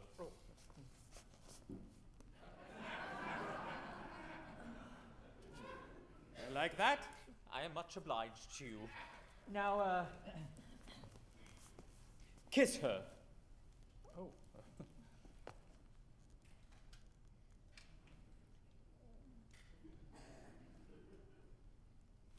Thank you. Thank you! It's simple torture. Come, bear up. After all, it's only for a month. No, it's no use deluding oneself with false hopes. What do you mean? My child, my poor child. How shall I break it to her? My little bride that was to have been. Was to have been? Well, yes, you never can be mine. What? I'm so glad. I have just ascertained that by the Mikado's law, when a married man is beheaded, his wife is buried alive. Buried alive? Buried alive. It's a most unpleasant death. But whom did you get that from? From Pooh-Bah. He's my solicitor. That he may be mistaken. So I thought. So I consulted the Attorney General, the Lord Chief Justice, the Master of the Rolls, the Judge Ordinary, and the Lord Chancellor. They're all of the same opinion. Never knew such unanimity on a point of law in my life. But stop a bit. This law has never been put in force. Not yet. You see, flirting is the only crime punishable with decapitation. And married men never flirt. Of course they don't. I quite forgot that. Well, I suppose I may take it that my dream of happiness is at an end. Darling, I don't want to appear selfish. And I love you with all my heart. I don't suppose I shall ever love anybody else half as much. But when I agreed to marry you, my own, I had no idea, pet, that I should have to be be buried alive in a month. Nor I. It's the very first I've heard of it. It makes a difference. Don't it? It does make a difference, of course. You see, burial alive is such a stuffy death. I call it a beast of a death. You see my difficulty, don't you? Yes, and I see my own. If I insist on your carrying out your promise, I doom you to a hideous death. If I release you, you marry Coco at once. Here's a howdy-do, if I marry you. When your time has come to perish, then the maiden whom you cherish must be slaughtered too. Here's a howdy-do, here's a howdy-do. Here's a pretty mess, in a month or less. I must die without a wedding. Let the bitter tears I'm shedding witness my distress. Here's a pretty mess, here's a pretty mess. Here's a state of things, to her life she clings. Matrimonial devotion doesn't seem to suit her notion, burial it brings. Here's a state of things, here's a state of things. With a passion that's intense we worship and adore, but the laws of common sense we oughtn't to ignore. If what I say is true, 'tis death to marry you. Here's a pretty state of things, here's a pretty howdy-do. Here's a pretty state of things, a pretty state of things. Here's a howdy-do, here's a howdy-do. For if what I say is true, we cannot marry you. Here's a pretty, pretty state of things.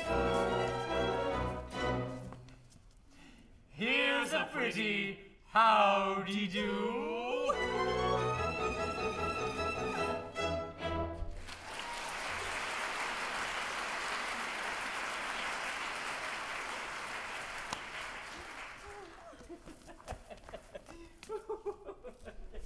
My poor boy. I'm really very sorry for you. Thanks, old fellow. I'm sure you are. You see, I'm quite helpless. Oh, I quite see that. I can't conceive of anything more distressing than having one's marriage broken off at the last moment. But you shan't be disappointed of a wedding. You shall come to mine. Oh, it's awfully kind of you, but that's impossible. Oh, why so? Today I die. What? What do you mean? I can't live without Yum Yum. This afternoon I performed the Happy Dispatch. No, pardon me, I can't allow that. Why not? Hang it all, you're under contract to die by the hand of the public executioner in a month's time. Why, if you kill yourself, what's to become of me? I shall have to be executed in your place. It would certainly seem so. Now then, pish-tush, what is it? The Mikado and his suite are approaching the city. And we'll be here in 10 minutes. The Mikado! He's coming to see whether his orders have been carried out. Now look here, you know. This is getting serious. A bargain's a bargain, and you really mustn't frustrate the ends of justice by committing suicide. As a man of honor and a gentleman, you are bound to die ignominiously at the hand of the public executioner. Very well, then. Behead me. What, now? Certainly. At once! Chop it off, Coco! Chop it off! My good sir, I don't go about prepared to execute gentlemen at a moment's notice. Why, I've never even killed a fifth of scotch. Still, as Lord High Executioner... My good sir, as Lord High Executioner, I've got to behead him in a month. I'm not ready yet. I don't know how it's done. I'm going to take lessons. I mean to begin with a guinea pig and work my way through the animal kingdom until I come to a tenor. You don't suppose that as a humane man I would have accepted the post of Lord High Executioner if I hadn't thought the duties purely nominal? I can't kill you. I can't kill anything. I can't kill anybody. Come, my poor fellow. We all have unpleasant duties to discharge at times. After all, what is it? If I don't mind, why should you? Remember, sooner or later, it must be done. Must it? I'm not so sure about that. What do you mean? Why should I kill you when making an affidavit that you've been executed will do just as well? Here are plenty of witnesses. The Lord Chief Justice, the Lord High Admiral, Commander-in-Chief, Secretary of State for the Home Department, First Lord of the Treasury, and Chief Commissioner of Police. But where are they? There they are. Oh. They'll all swear to it, won't you? Am I to understand that all of us high officers of state are required to perjure ourselves to ensure your safety? Why not? You'll be grossly insulted as usual. Will the insult be a cash down or at a date? It will be a ready money transaction. Well, it would be a useful discipline. Very good. Choose your fiction and I'll endorse it. Family pride. How do you like that, my buck? But I tell you that life without Yum Yum... Oh, Yum Yum! Yum Yum! Bother Yum Yum. Here, Commissioner, go and fetch Yum Yum. Take Yum Yum and marry Yum Yum. Only go away and never come back again. Here she is. Yum Yum, are you particularly busy? Not particularly. You 5 minutes to spare? Yes. Then go along with His Grace, the Archbishop of Titiboo, and he'll marry you at once. But if I'm to be buried alive... Now, don't ask any questions, but do as I tell you. Nankipo will explain all. But one moment. Not for worlds! Here comes the Mikado, no doubt to ascertain whether or not I've obeyed his decree. And if he finds you alive, I shall have the greatest difficulty in persuading him that I've beheaded you. Close thing that. But here he comes.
I expect. I'm the Emperor of Japan, and I'm his daughter-in-law elect. He'll marry his son, he's only got one, to his daughter-in-law elect. My morals have been declared politically correct. But they're nothing at all compared with those of his daughter-in-law elect. Bow, bow to his daughter-in-law elect. Bow, bow to his daughter-in-law elect.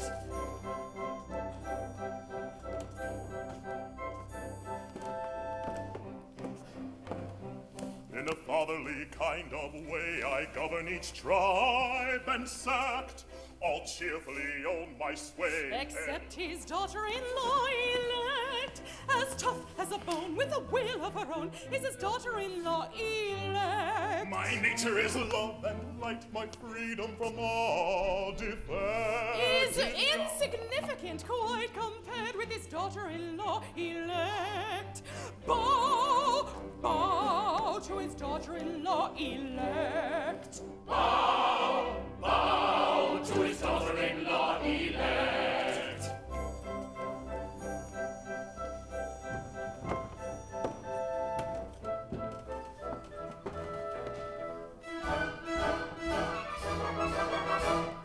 A more humane Mikado never did in Japan exist. To nobody's second, I'm certainly reckoned a true philanthropist.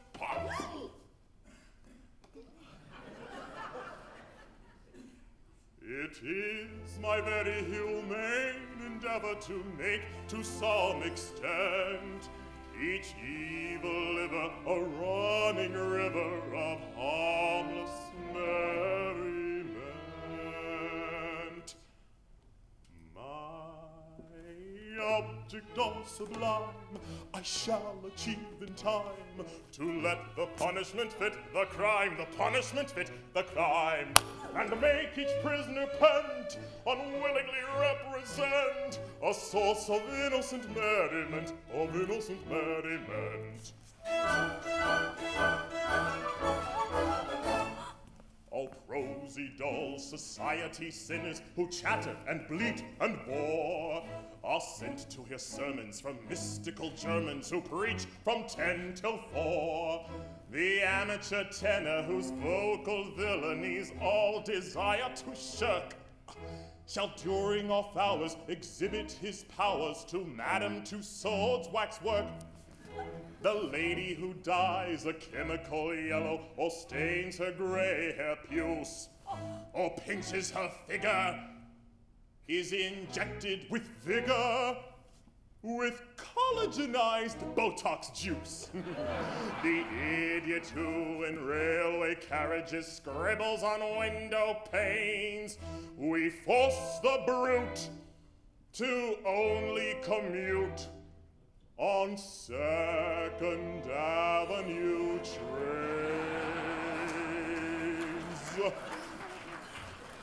Ladies and gentlemen, due to the snow, this train is out of service.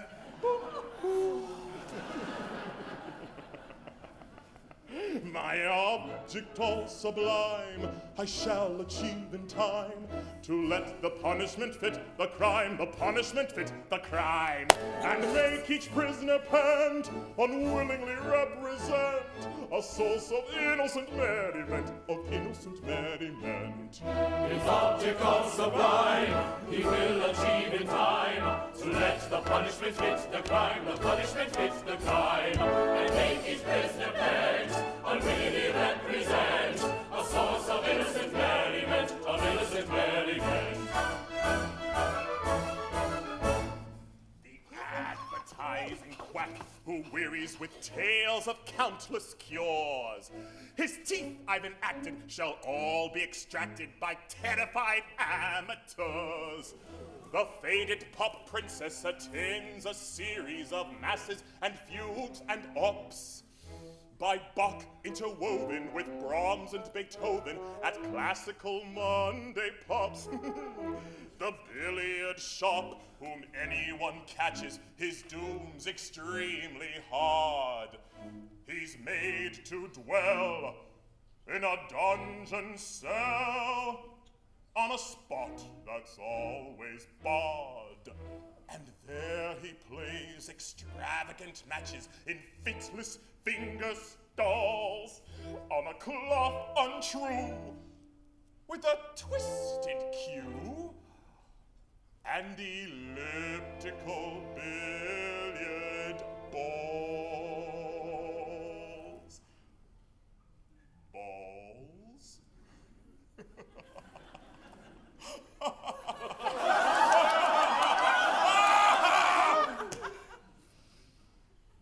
It's so good to be the king. My object all sublime I shall achieve in time, to let the punishment fit the crime, the punishment fit the crime, and make each prisoner pant, unwillingly represent a source of innocent merriment, of innocent merriment. His object all sublime he will achieve in time, to let the punishment fit the crime, the punishment fit the crime, and make his prisoner pant, unwillingly represent a source of innocent merriment, of innocent merriment.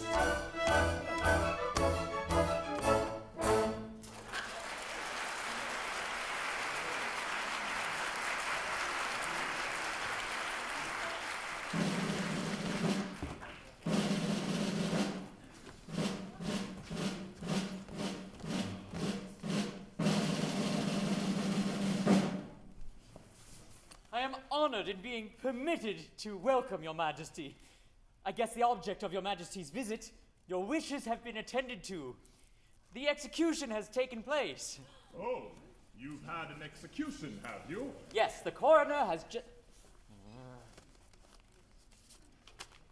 The coroner has just handed me his certificate. I am the coroner.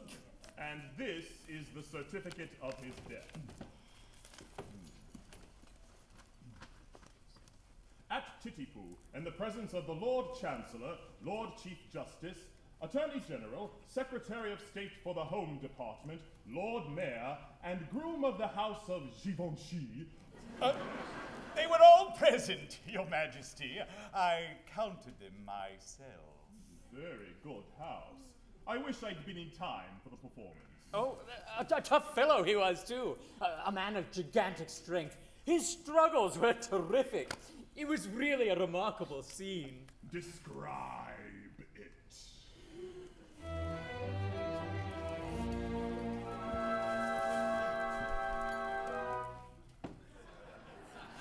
The criminal cried as he dropped him down in a state of wild alarm. With a frightful, frantic, fearful frown, I bared my big right arm. I seized him by the scruff of his neck, and on his knees fell he. As he squirmed and struggled and gurgled and guggled, I drew my snicker's knee. My snicker's knee. Oh, never shall I forget the cry or the shriek that shrieked he, as I gnashed my teeth when from its sheath I drew my snicker's knee. We know him well, he cannot tell untrue or groundless tales. He always tries to answer lies, and every time he fails. He shivered and shook as he gave the sign for the stroke he didn't deserve. When all of a sudden his eye met mine, and it seemed to brace his nerve, for he nodded his head and kissed his hand and whistled an air did he, as the sabre true cut cleanly through his cervical vertebrae. Breathe. His vertebrae. When a man's afraid, a beautiful maid is a cheering sight to see. And it's so I'm glad that moments sad are soothed by sight of me. Her terrible tale you can't assail, with truth his wife agrees. Her taste exact for faultless fact amounts to a disease. Though you had said that head was dead, for its owner dead was he. It stood on its neck with a smile well bred, and bowed 3 times to me. It was none of your impudent offhand nods, but as humble as could be. For it clearly knew the deference due to a man of pedigree. Of pedigree. And it's all I vow, this deathly vow was a touching sight to see. Though trunkless yet, it couldn't forget the deference due to me. With his haughty youth, he speaks the truth whenever he finds it pays. And in this case, it all took place exactly as he says. Exactly as he says.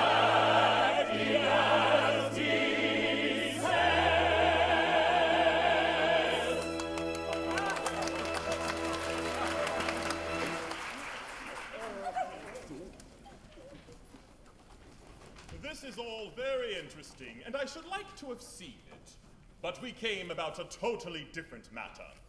A year ago, my son, the heir to the throne of Japan, bolted from our imperial court. Indeed. Had he any reason to be dissatisfied with his position? None whatever. On the contrary, I was going to marry him, and yet he fled. I am surprised he should have fled from one so lovely. That's not true. No. You hold that I am not beautiful because my face is plain. But you know nothing. You are still unenlightened. Learn, then, that it is not in the face alone that beauty is to be sought. My face is unattractive. It is. But I have a left shoulder blade that is a miracle of loveliness. People come miles to see it. My right elbow has a fascination few can resist. Yes, well, allow me. It is on view Tuesdays and Fridays on presentation of visiting card. As for this tooth, it almost stands alone. Many have tried to draw it, but in vain. And yet he fled. And is now masquerading in this town, disguised as a wandering minstrel. A wandering minstrel? Aye. Would it be troubling you too much if I asked you to produce him? He goes by the name of... Nanky Poo. Nanky Poo. Oh, it's quite easy. Oh, that is it. It's rather difficult. In point of fact, he's gone abroad. Gone abroad? His address? Knightsbridge. Oh, what's the matter? See here, his name, Nanky Poo, beheaded this morning. Oh, where shall I find another? Where shall I find another? Oh, dear, dear, this is very tiresome. My poor fellow. In your anxiety to carry out my wishes, you have beheaded the heir to the throne of Japan! I beg to offer an unqualified apology. I desire to associate myself with that expression of regret. We really hadn't the least notion. Of course you hadn't. How could you? Come, my good fellow. Don't distress yourself. It was no fault of yours. If a man of exalted rank chooses to disguise himself as a wandering minstrel, he must take the consequences. It really distresses me to see you take on so. I've no doubt he thoroughly deserved all he got. We are infinitely obliged to your majesty. Much obliged, Your Majesty. Very much obliged, Your Majesty. Obliged? Not a bit. Don't mention it. How could you tell? No, of course we couldn't tell who the gentleman really was. It wasn't written on his forehead, you know. It might have been on his pocket handkerchief, but wandering minstrels don't use pocket handkerchiefs. I forget the punishment for compassing the death of the heir apparent. Punishment? Yes. Something lingering with boiling oil in it, I fancy. Something of that sort. I think boiling oil occurs in it, but I'm not sure. I know it's something humorous, but lingering, with either boiling oil or melted lead. Come, don't fret. I'm not a bit angry. If your majesty will accept our assurance, we had no idea. Of course. I knew nothing about it. But I wasn't there. That's the pathetic part of it. Unfortunately, the fool of an act says compassing the death of the heir apparent. There's not a word about a mistake. No. Or not knowing. No. Or having no notion. Or not being there. No. There should be, of course. Yes. But there isn't. That's the slovenly way in which these acts are always drawn. However, cheer up. It'll be all right. I'll have it altered. Next session. Now, let's see about your execution. Will after luncheon suit you? Can you wait till then? Oh, yes. We can wait till then. Then we'll make it after luncheon. I don't want any lunch. Oh, I'm really very sorry for you all. But it's an unjust world, and virtue is triumphant only in theatrical performances. See how the fates their gifts allot. For A is happy, B is not. yet B is worthy, I dare say, of more prosperity than A. Is B more worthy? I should say he's worth a great deal more than A. Yet A is happy, oh so happy, laughing, ha ha, chaffing, ha ha, nectar quaffing, ha ha ha, ever joyous, ever gay, happy undeserving A, ever joyous, ever gay, happy undeserving A.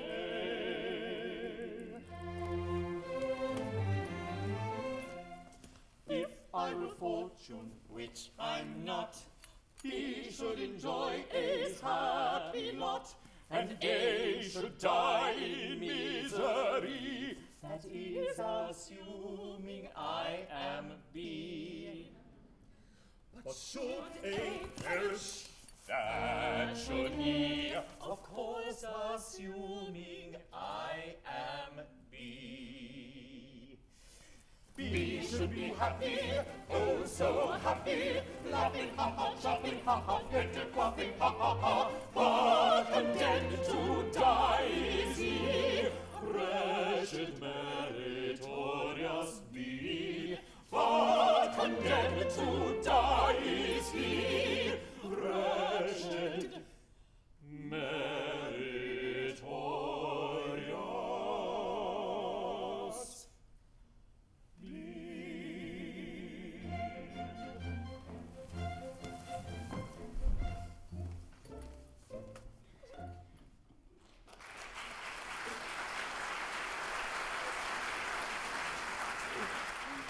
Well, a nice mess you've got us into, with your nodding head and deference due to a man of pedigree. Merely corroborative detail intended to give artistic verisimilitude to an otherwise bald and unconvincing narrative.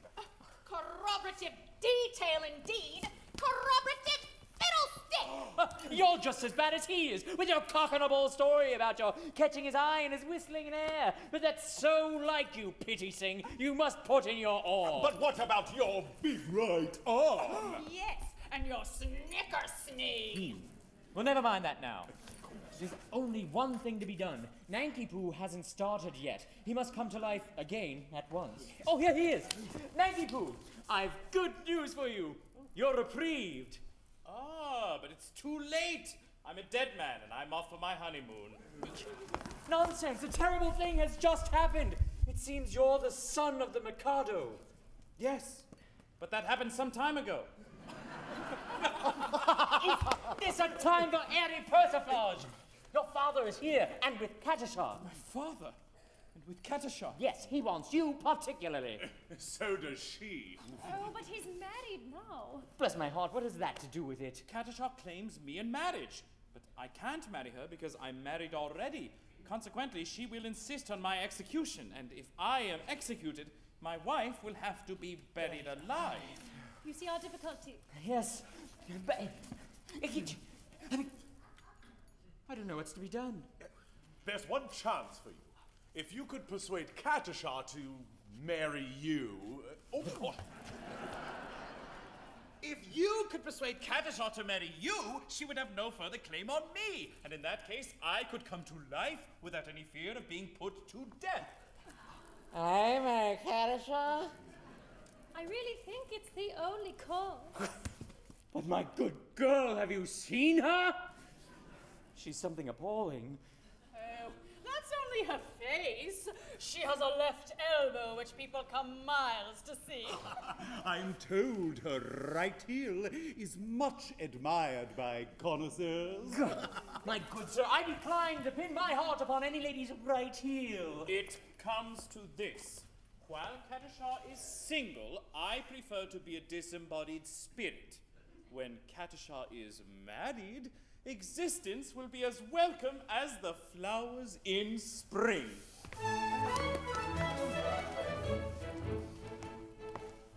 The flowers that bloom in the spring, tra-la, breathe throngs of merry sunshine. As we merrily dance and we sing, tra-la, we welcome the hope that they bring, tra-la, of a summer of roses and wine, of a summer of roses and wine. And that's what we mean when we say that a thing is welcome as flowers that bloom in the spring. Tra-la-la-la-la, tra-la-la-la-la, the flowers that bloom in the spring. Tra-la-la-la-la, tra-la-la-la-la, tra-la-la-la-la.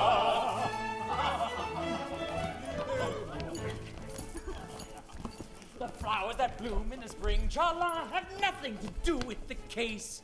I've got to take under my wing, tra-la, a most unattractive old thing, tra-la, with a caricature of a face, with a caricature of a face. And that's what I mean when I say or I sing, oh, follow the flowers that bloom in the spring, tra-la-la-la-la, tra-la-la-la-la, oh, bother the flowers of spring. Tra-la-la-la, tra-la-la-la-la, tra-la-la-la-la-la.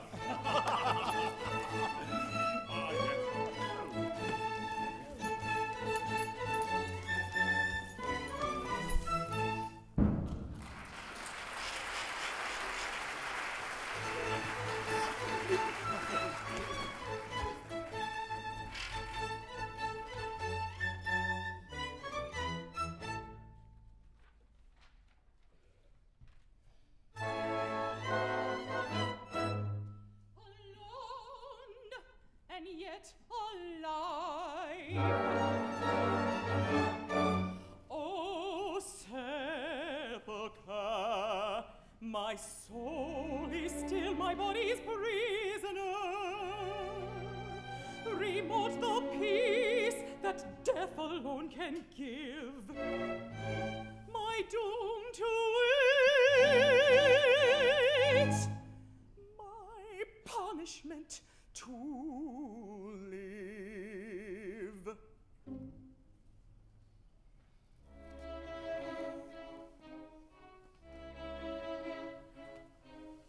Hearts do not break, they sting and ache for old love's sake, but do not die. Though with each breath they long for death, as witnesseth the living eye, the living eye.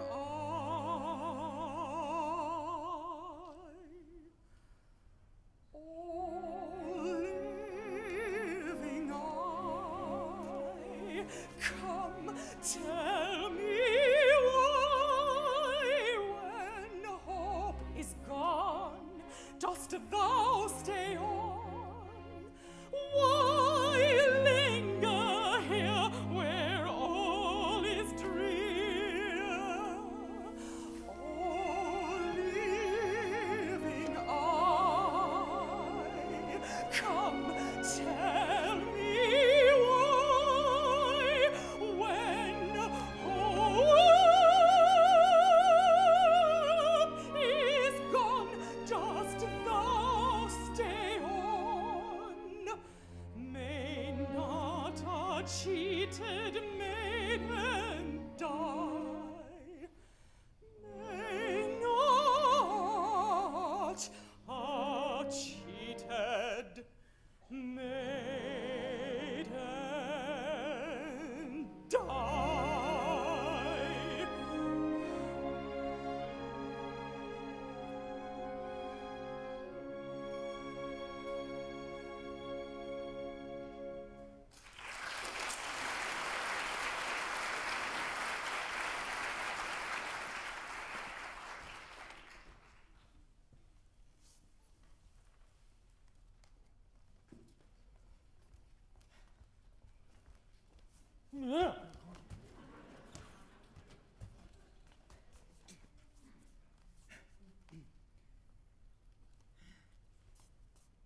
Catata!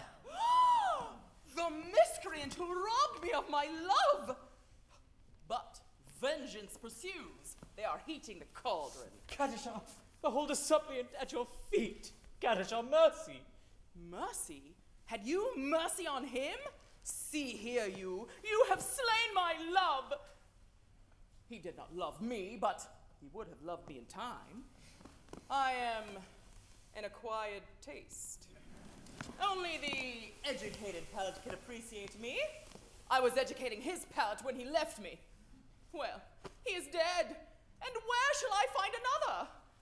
It takes years to train a man to love me. Am I to go through the weary round again? And at the same time, implore mercy for you who robbed me of my prey. I mean my pupil. Just as his education was at the point of completion. Oh, where shall I find another? Here! What? Here? Kadishah, for years I have loved you with a white-hot passion that is slowly but surely consuming my very vitals.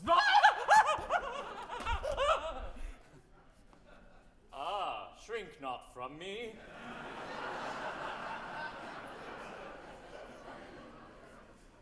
If there's aught of woman's mercy in your heart, turn not away from a love-sick suppliant whose every fibre thrills at your tiniest touch.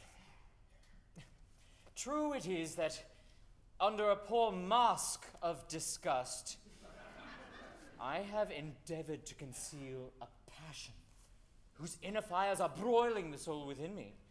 But that fire will not be smothered. It defies all attempts at extinction, and breaking forth all the more eagerly for the long restraint, it declares itself in words that will not be weighed, that cannot be schooled, that should not be too severely criticized. Kadishah, I dare not hope for your love, but I will not live without it.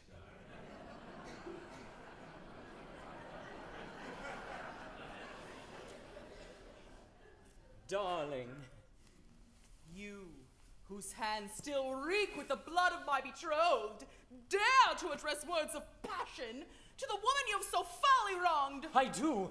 Accept my love, or I perish on the spot. Go to. Who knows so well as I that no one ever yet died of a broken heart? You know not what you say. Listen.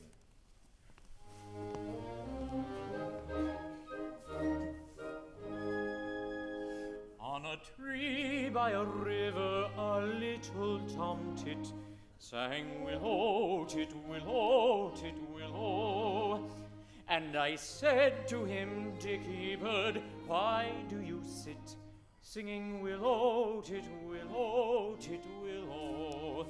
Is it weakness of intellect, birdie, I cried, or a rather tough worm on your little inside?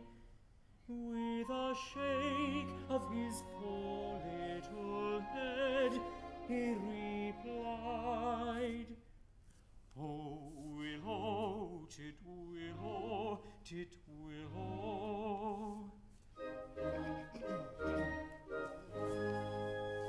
He slapped at his chest as he sat on that bough, singing willow, tit willow, tit willow. And a cold perspiration bespangled his brow. Oh, willow, tit willow, tit willow. He sobbed and he sighed, and a gurgle he gave. Then he plunged himself into the billowy wave. And an echo arose from the suicide's grave. Oh, willow, willow, tit willow, willow, tit willow, willow.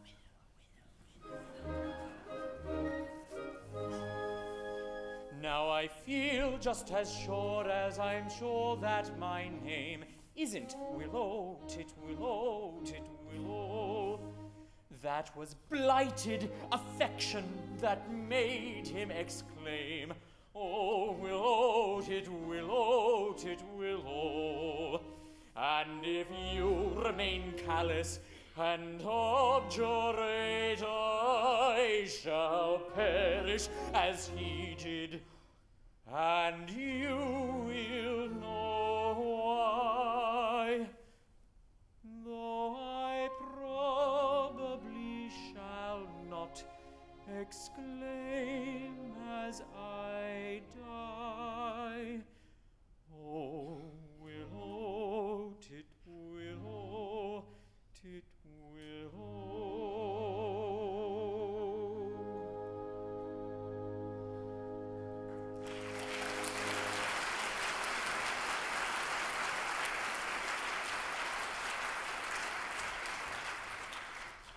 Did he really die of love? He really did. All on account of a cruel little hen. Yes. Poor little chap. It's an affecting tale and quite true. I knew the bird. Intimately. Oh, did you? He must have been very fond of her. His devotion was something extraordinary. Poor little chap. And if I refuse you, will you go and do the same? At once. Oh, no, you mustn't. Oh, anything but that. Oh, I'm a silly little goose. You are. And you won't hate me, because I'm just a little teeny-weeny wee bit bloodthirsty. Will you? Hate you? Oh, Katisha, is there not beauty even in bloodthirstiness? My idea, exactly. There is beauty in the bellow of the blast. There's grandeur in the growling of the gale. There is eloquent pouring when the lion is roaring and the tiger is lashing of his tail. Yes, I like to see a tiger from the Congo or the Niger, and especially when lashing of his tail. Volcanoes have a splendor that is grim, and earthquakes only terrify the dogs. But to him who's scientific, there is nothing that's terrific in the falling of a flight of thunderbolts. Yes, in spite of all my meekness, if I have a little weakness, it's a passion for a flight of thunderbolts. If that is so, sing Denny down Denny, it's evident very our tastes are one. Away we'll go and merrily marry, not tardily, till the day is done.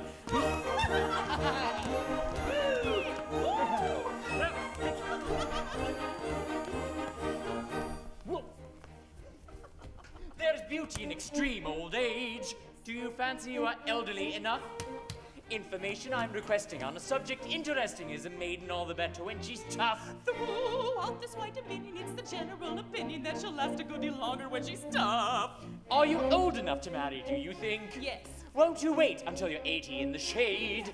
There's a fascination frantic in a ruin that's romantic. Do you think you are sufficiently decayed? To the matter that you mention, I have given some attention, and I think I am sufficiently decayed. If that is so, sing Daddy down Daddy, it's evident very our tastes are one. Away we'll go and merrily marry, nor tardily, Daddy till the day is done. If that is so, sing Daddy down Daddy, it's evident very our tastes are one. Away we'll go and merrily marry, nor tardily, Daddy till the day is done. Sing Daddy down Daddy, we'll merrily marry, nor tardily, Daddy till the day is done.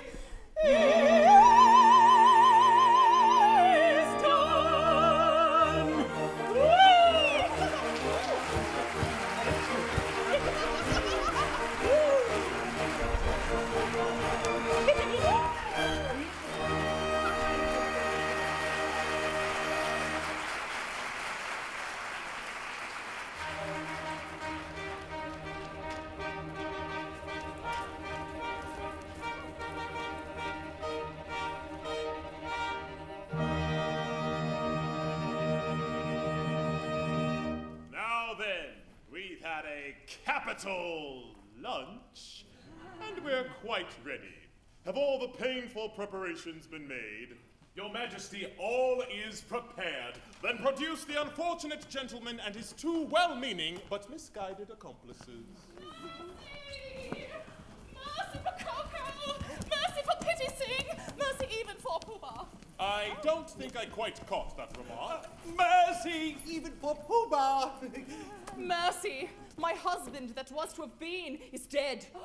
And I have just married this miserable object. Oh, you weren't long about it. We were married before the registrar. I am the registrar.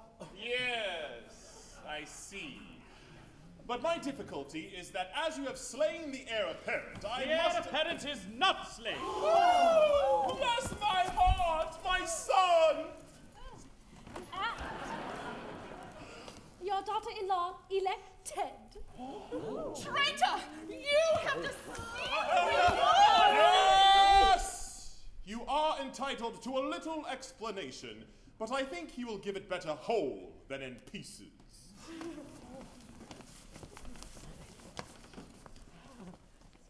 Your Majesty, it's like this.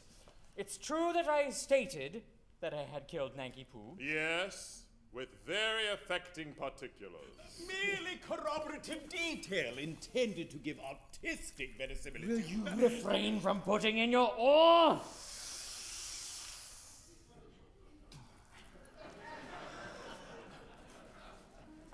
It's like this. When Your Majesty says, let a thing be done, it's as good as done. Practically it is done because Your Majesty's will is law. Your Majesty says, kill a gentleman, and a gentleman is told off to be killed. Consequently, that gentleman is as good as dead. Practically he is dead. And if he is dead, why not say so? I see. Nothing could possibly be more satisfactory. For he's gone and married your now. Your anger will vary, for all will be merry. I think you had better succumb and join our expressions of glee. On this subject, I pray you be dumb. Your notions, though many, are not worth a penny. The word for your guidance is mum. You've a very good bargain in me. For the something you pray you be dumb. We think you had better succumb. You'll find there are many who went for a penny, There are lots of good fish in the sea. There are lots of good fish in the sea. There's lots of good fish in the sea. There's lots of good fish in the sea, in the sea, in the sea, in the sea, in the sea. The threatened cloud has passed away. Day. What's though the night may come too soon? Years and years are back to come. Then let our throng the Trojan dance with laughing song and merry dance. Let the throng our Trojan dance with laughing song and merry dance. With laughing song and merry dance. With laughing song.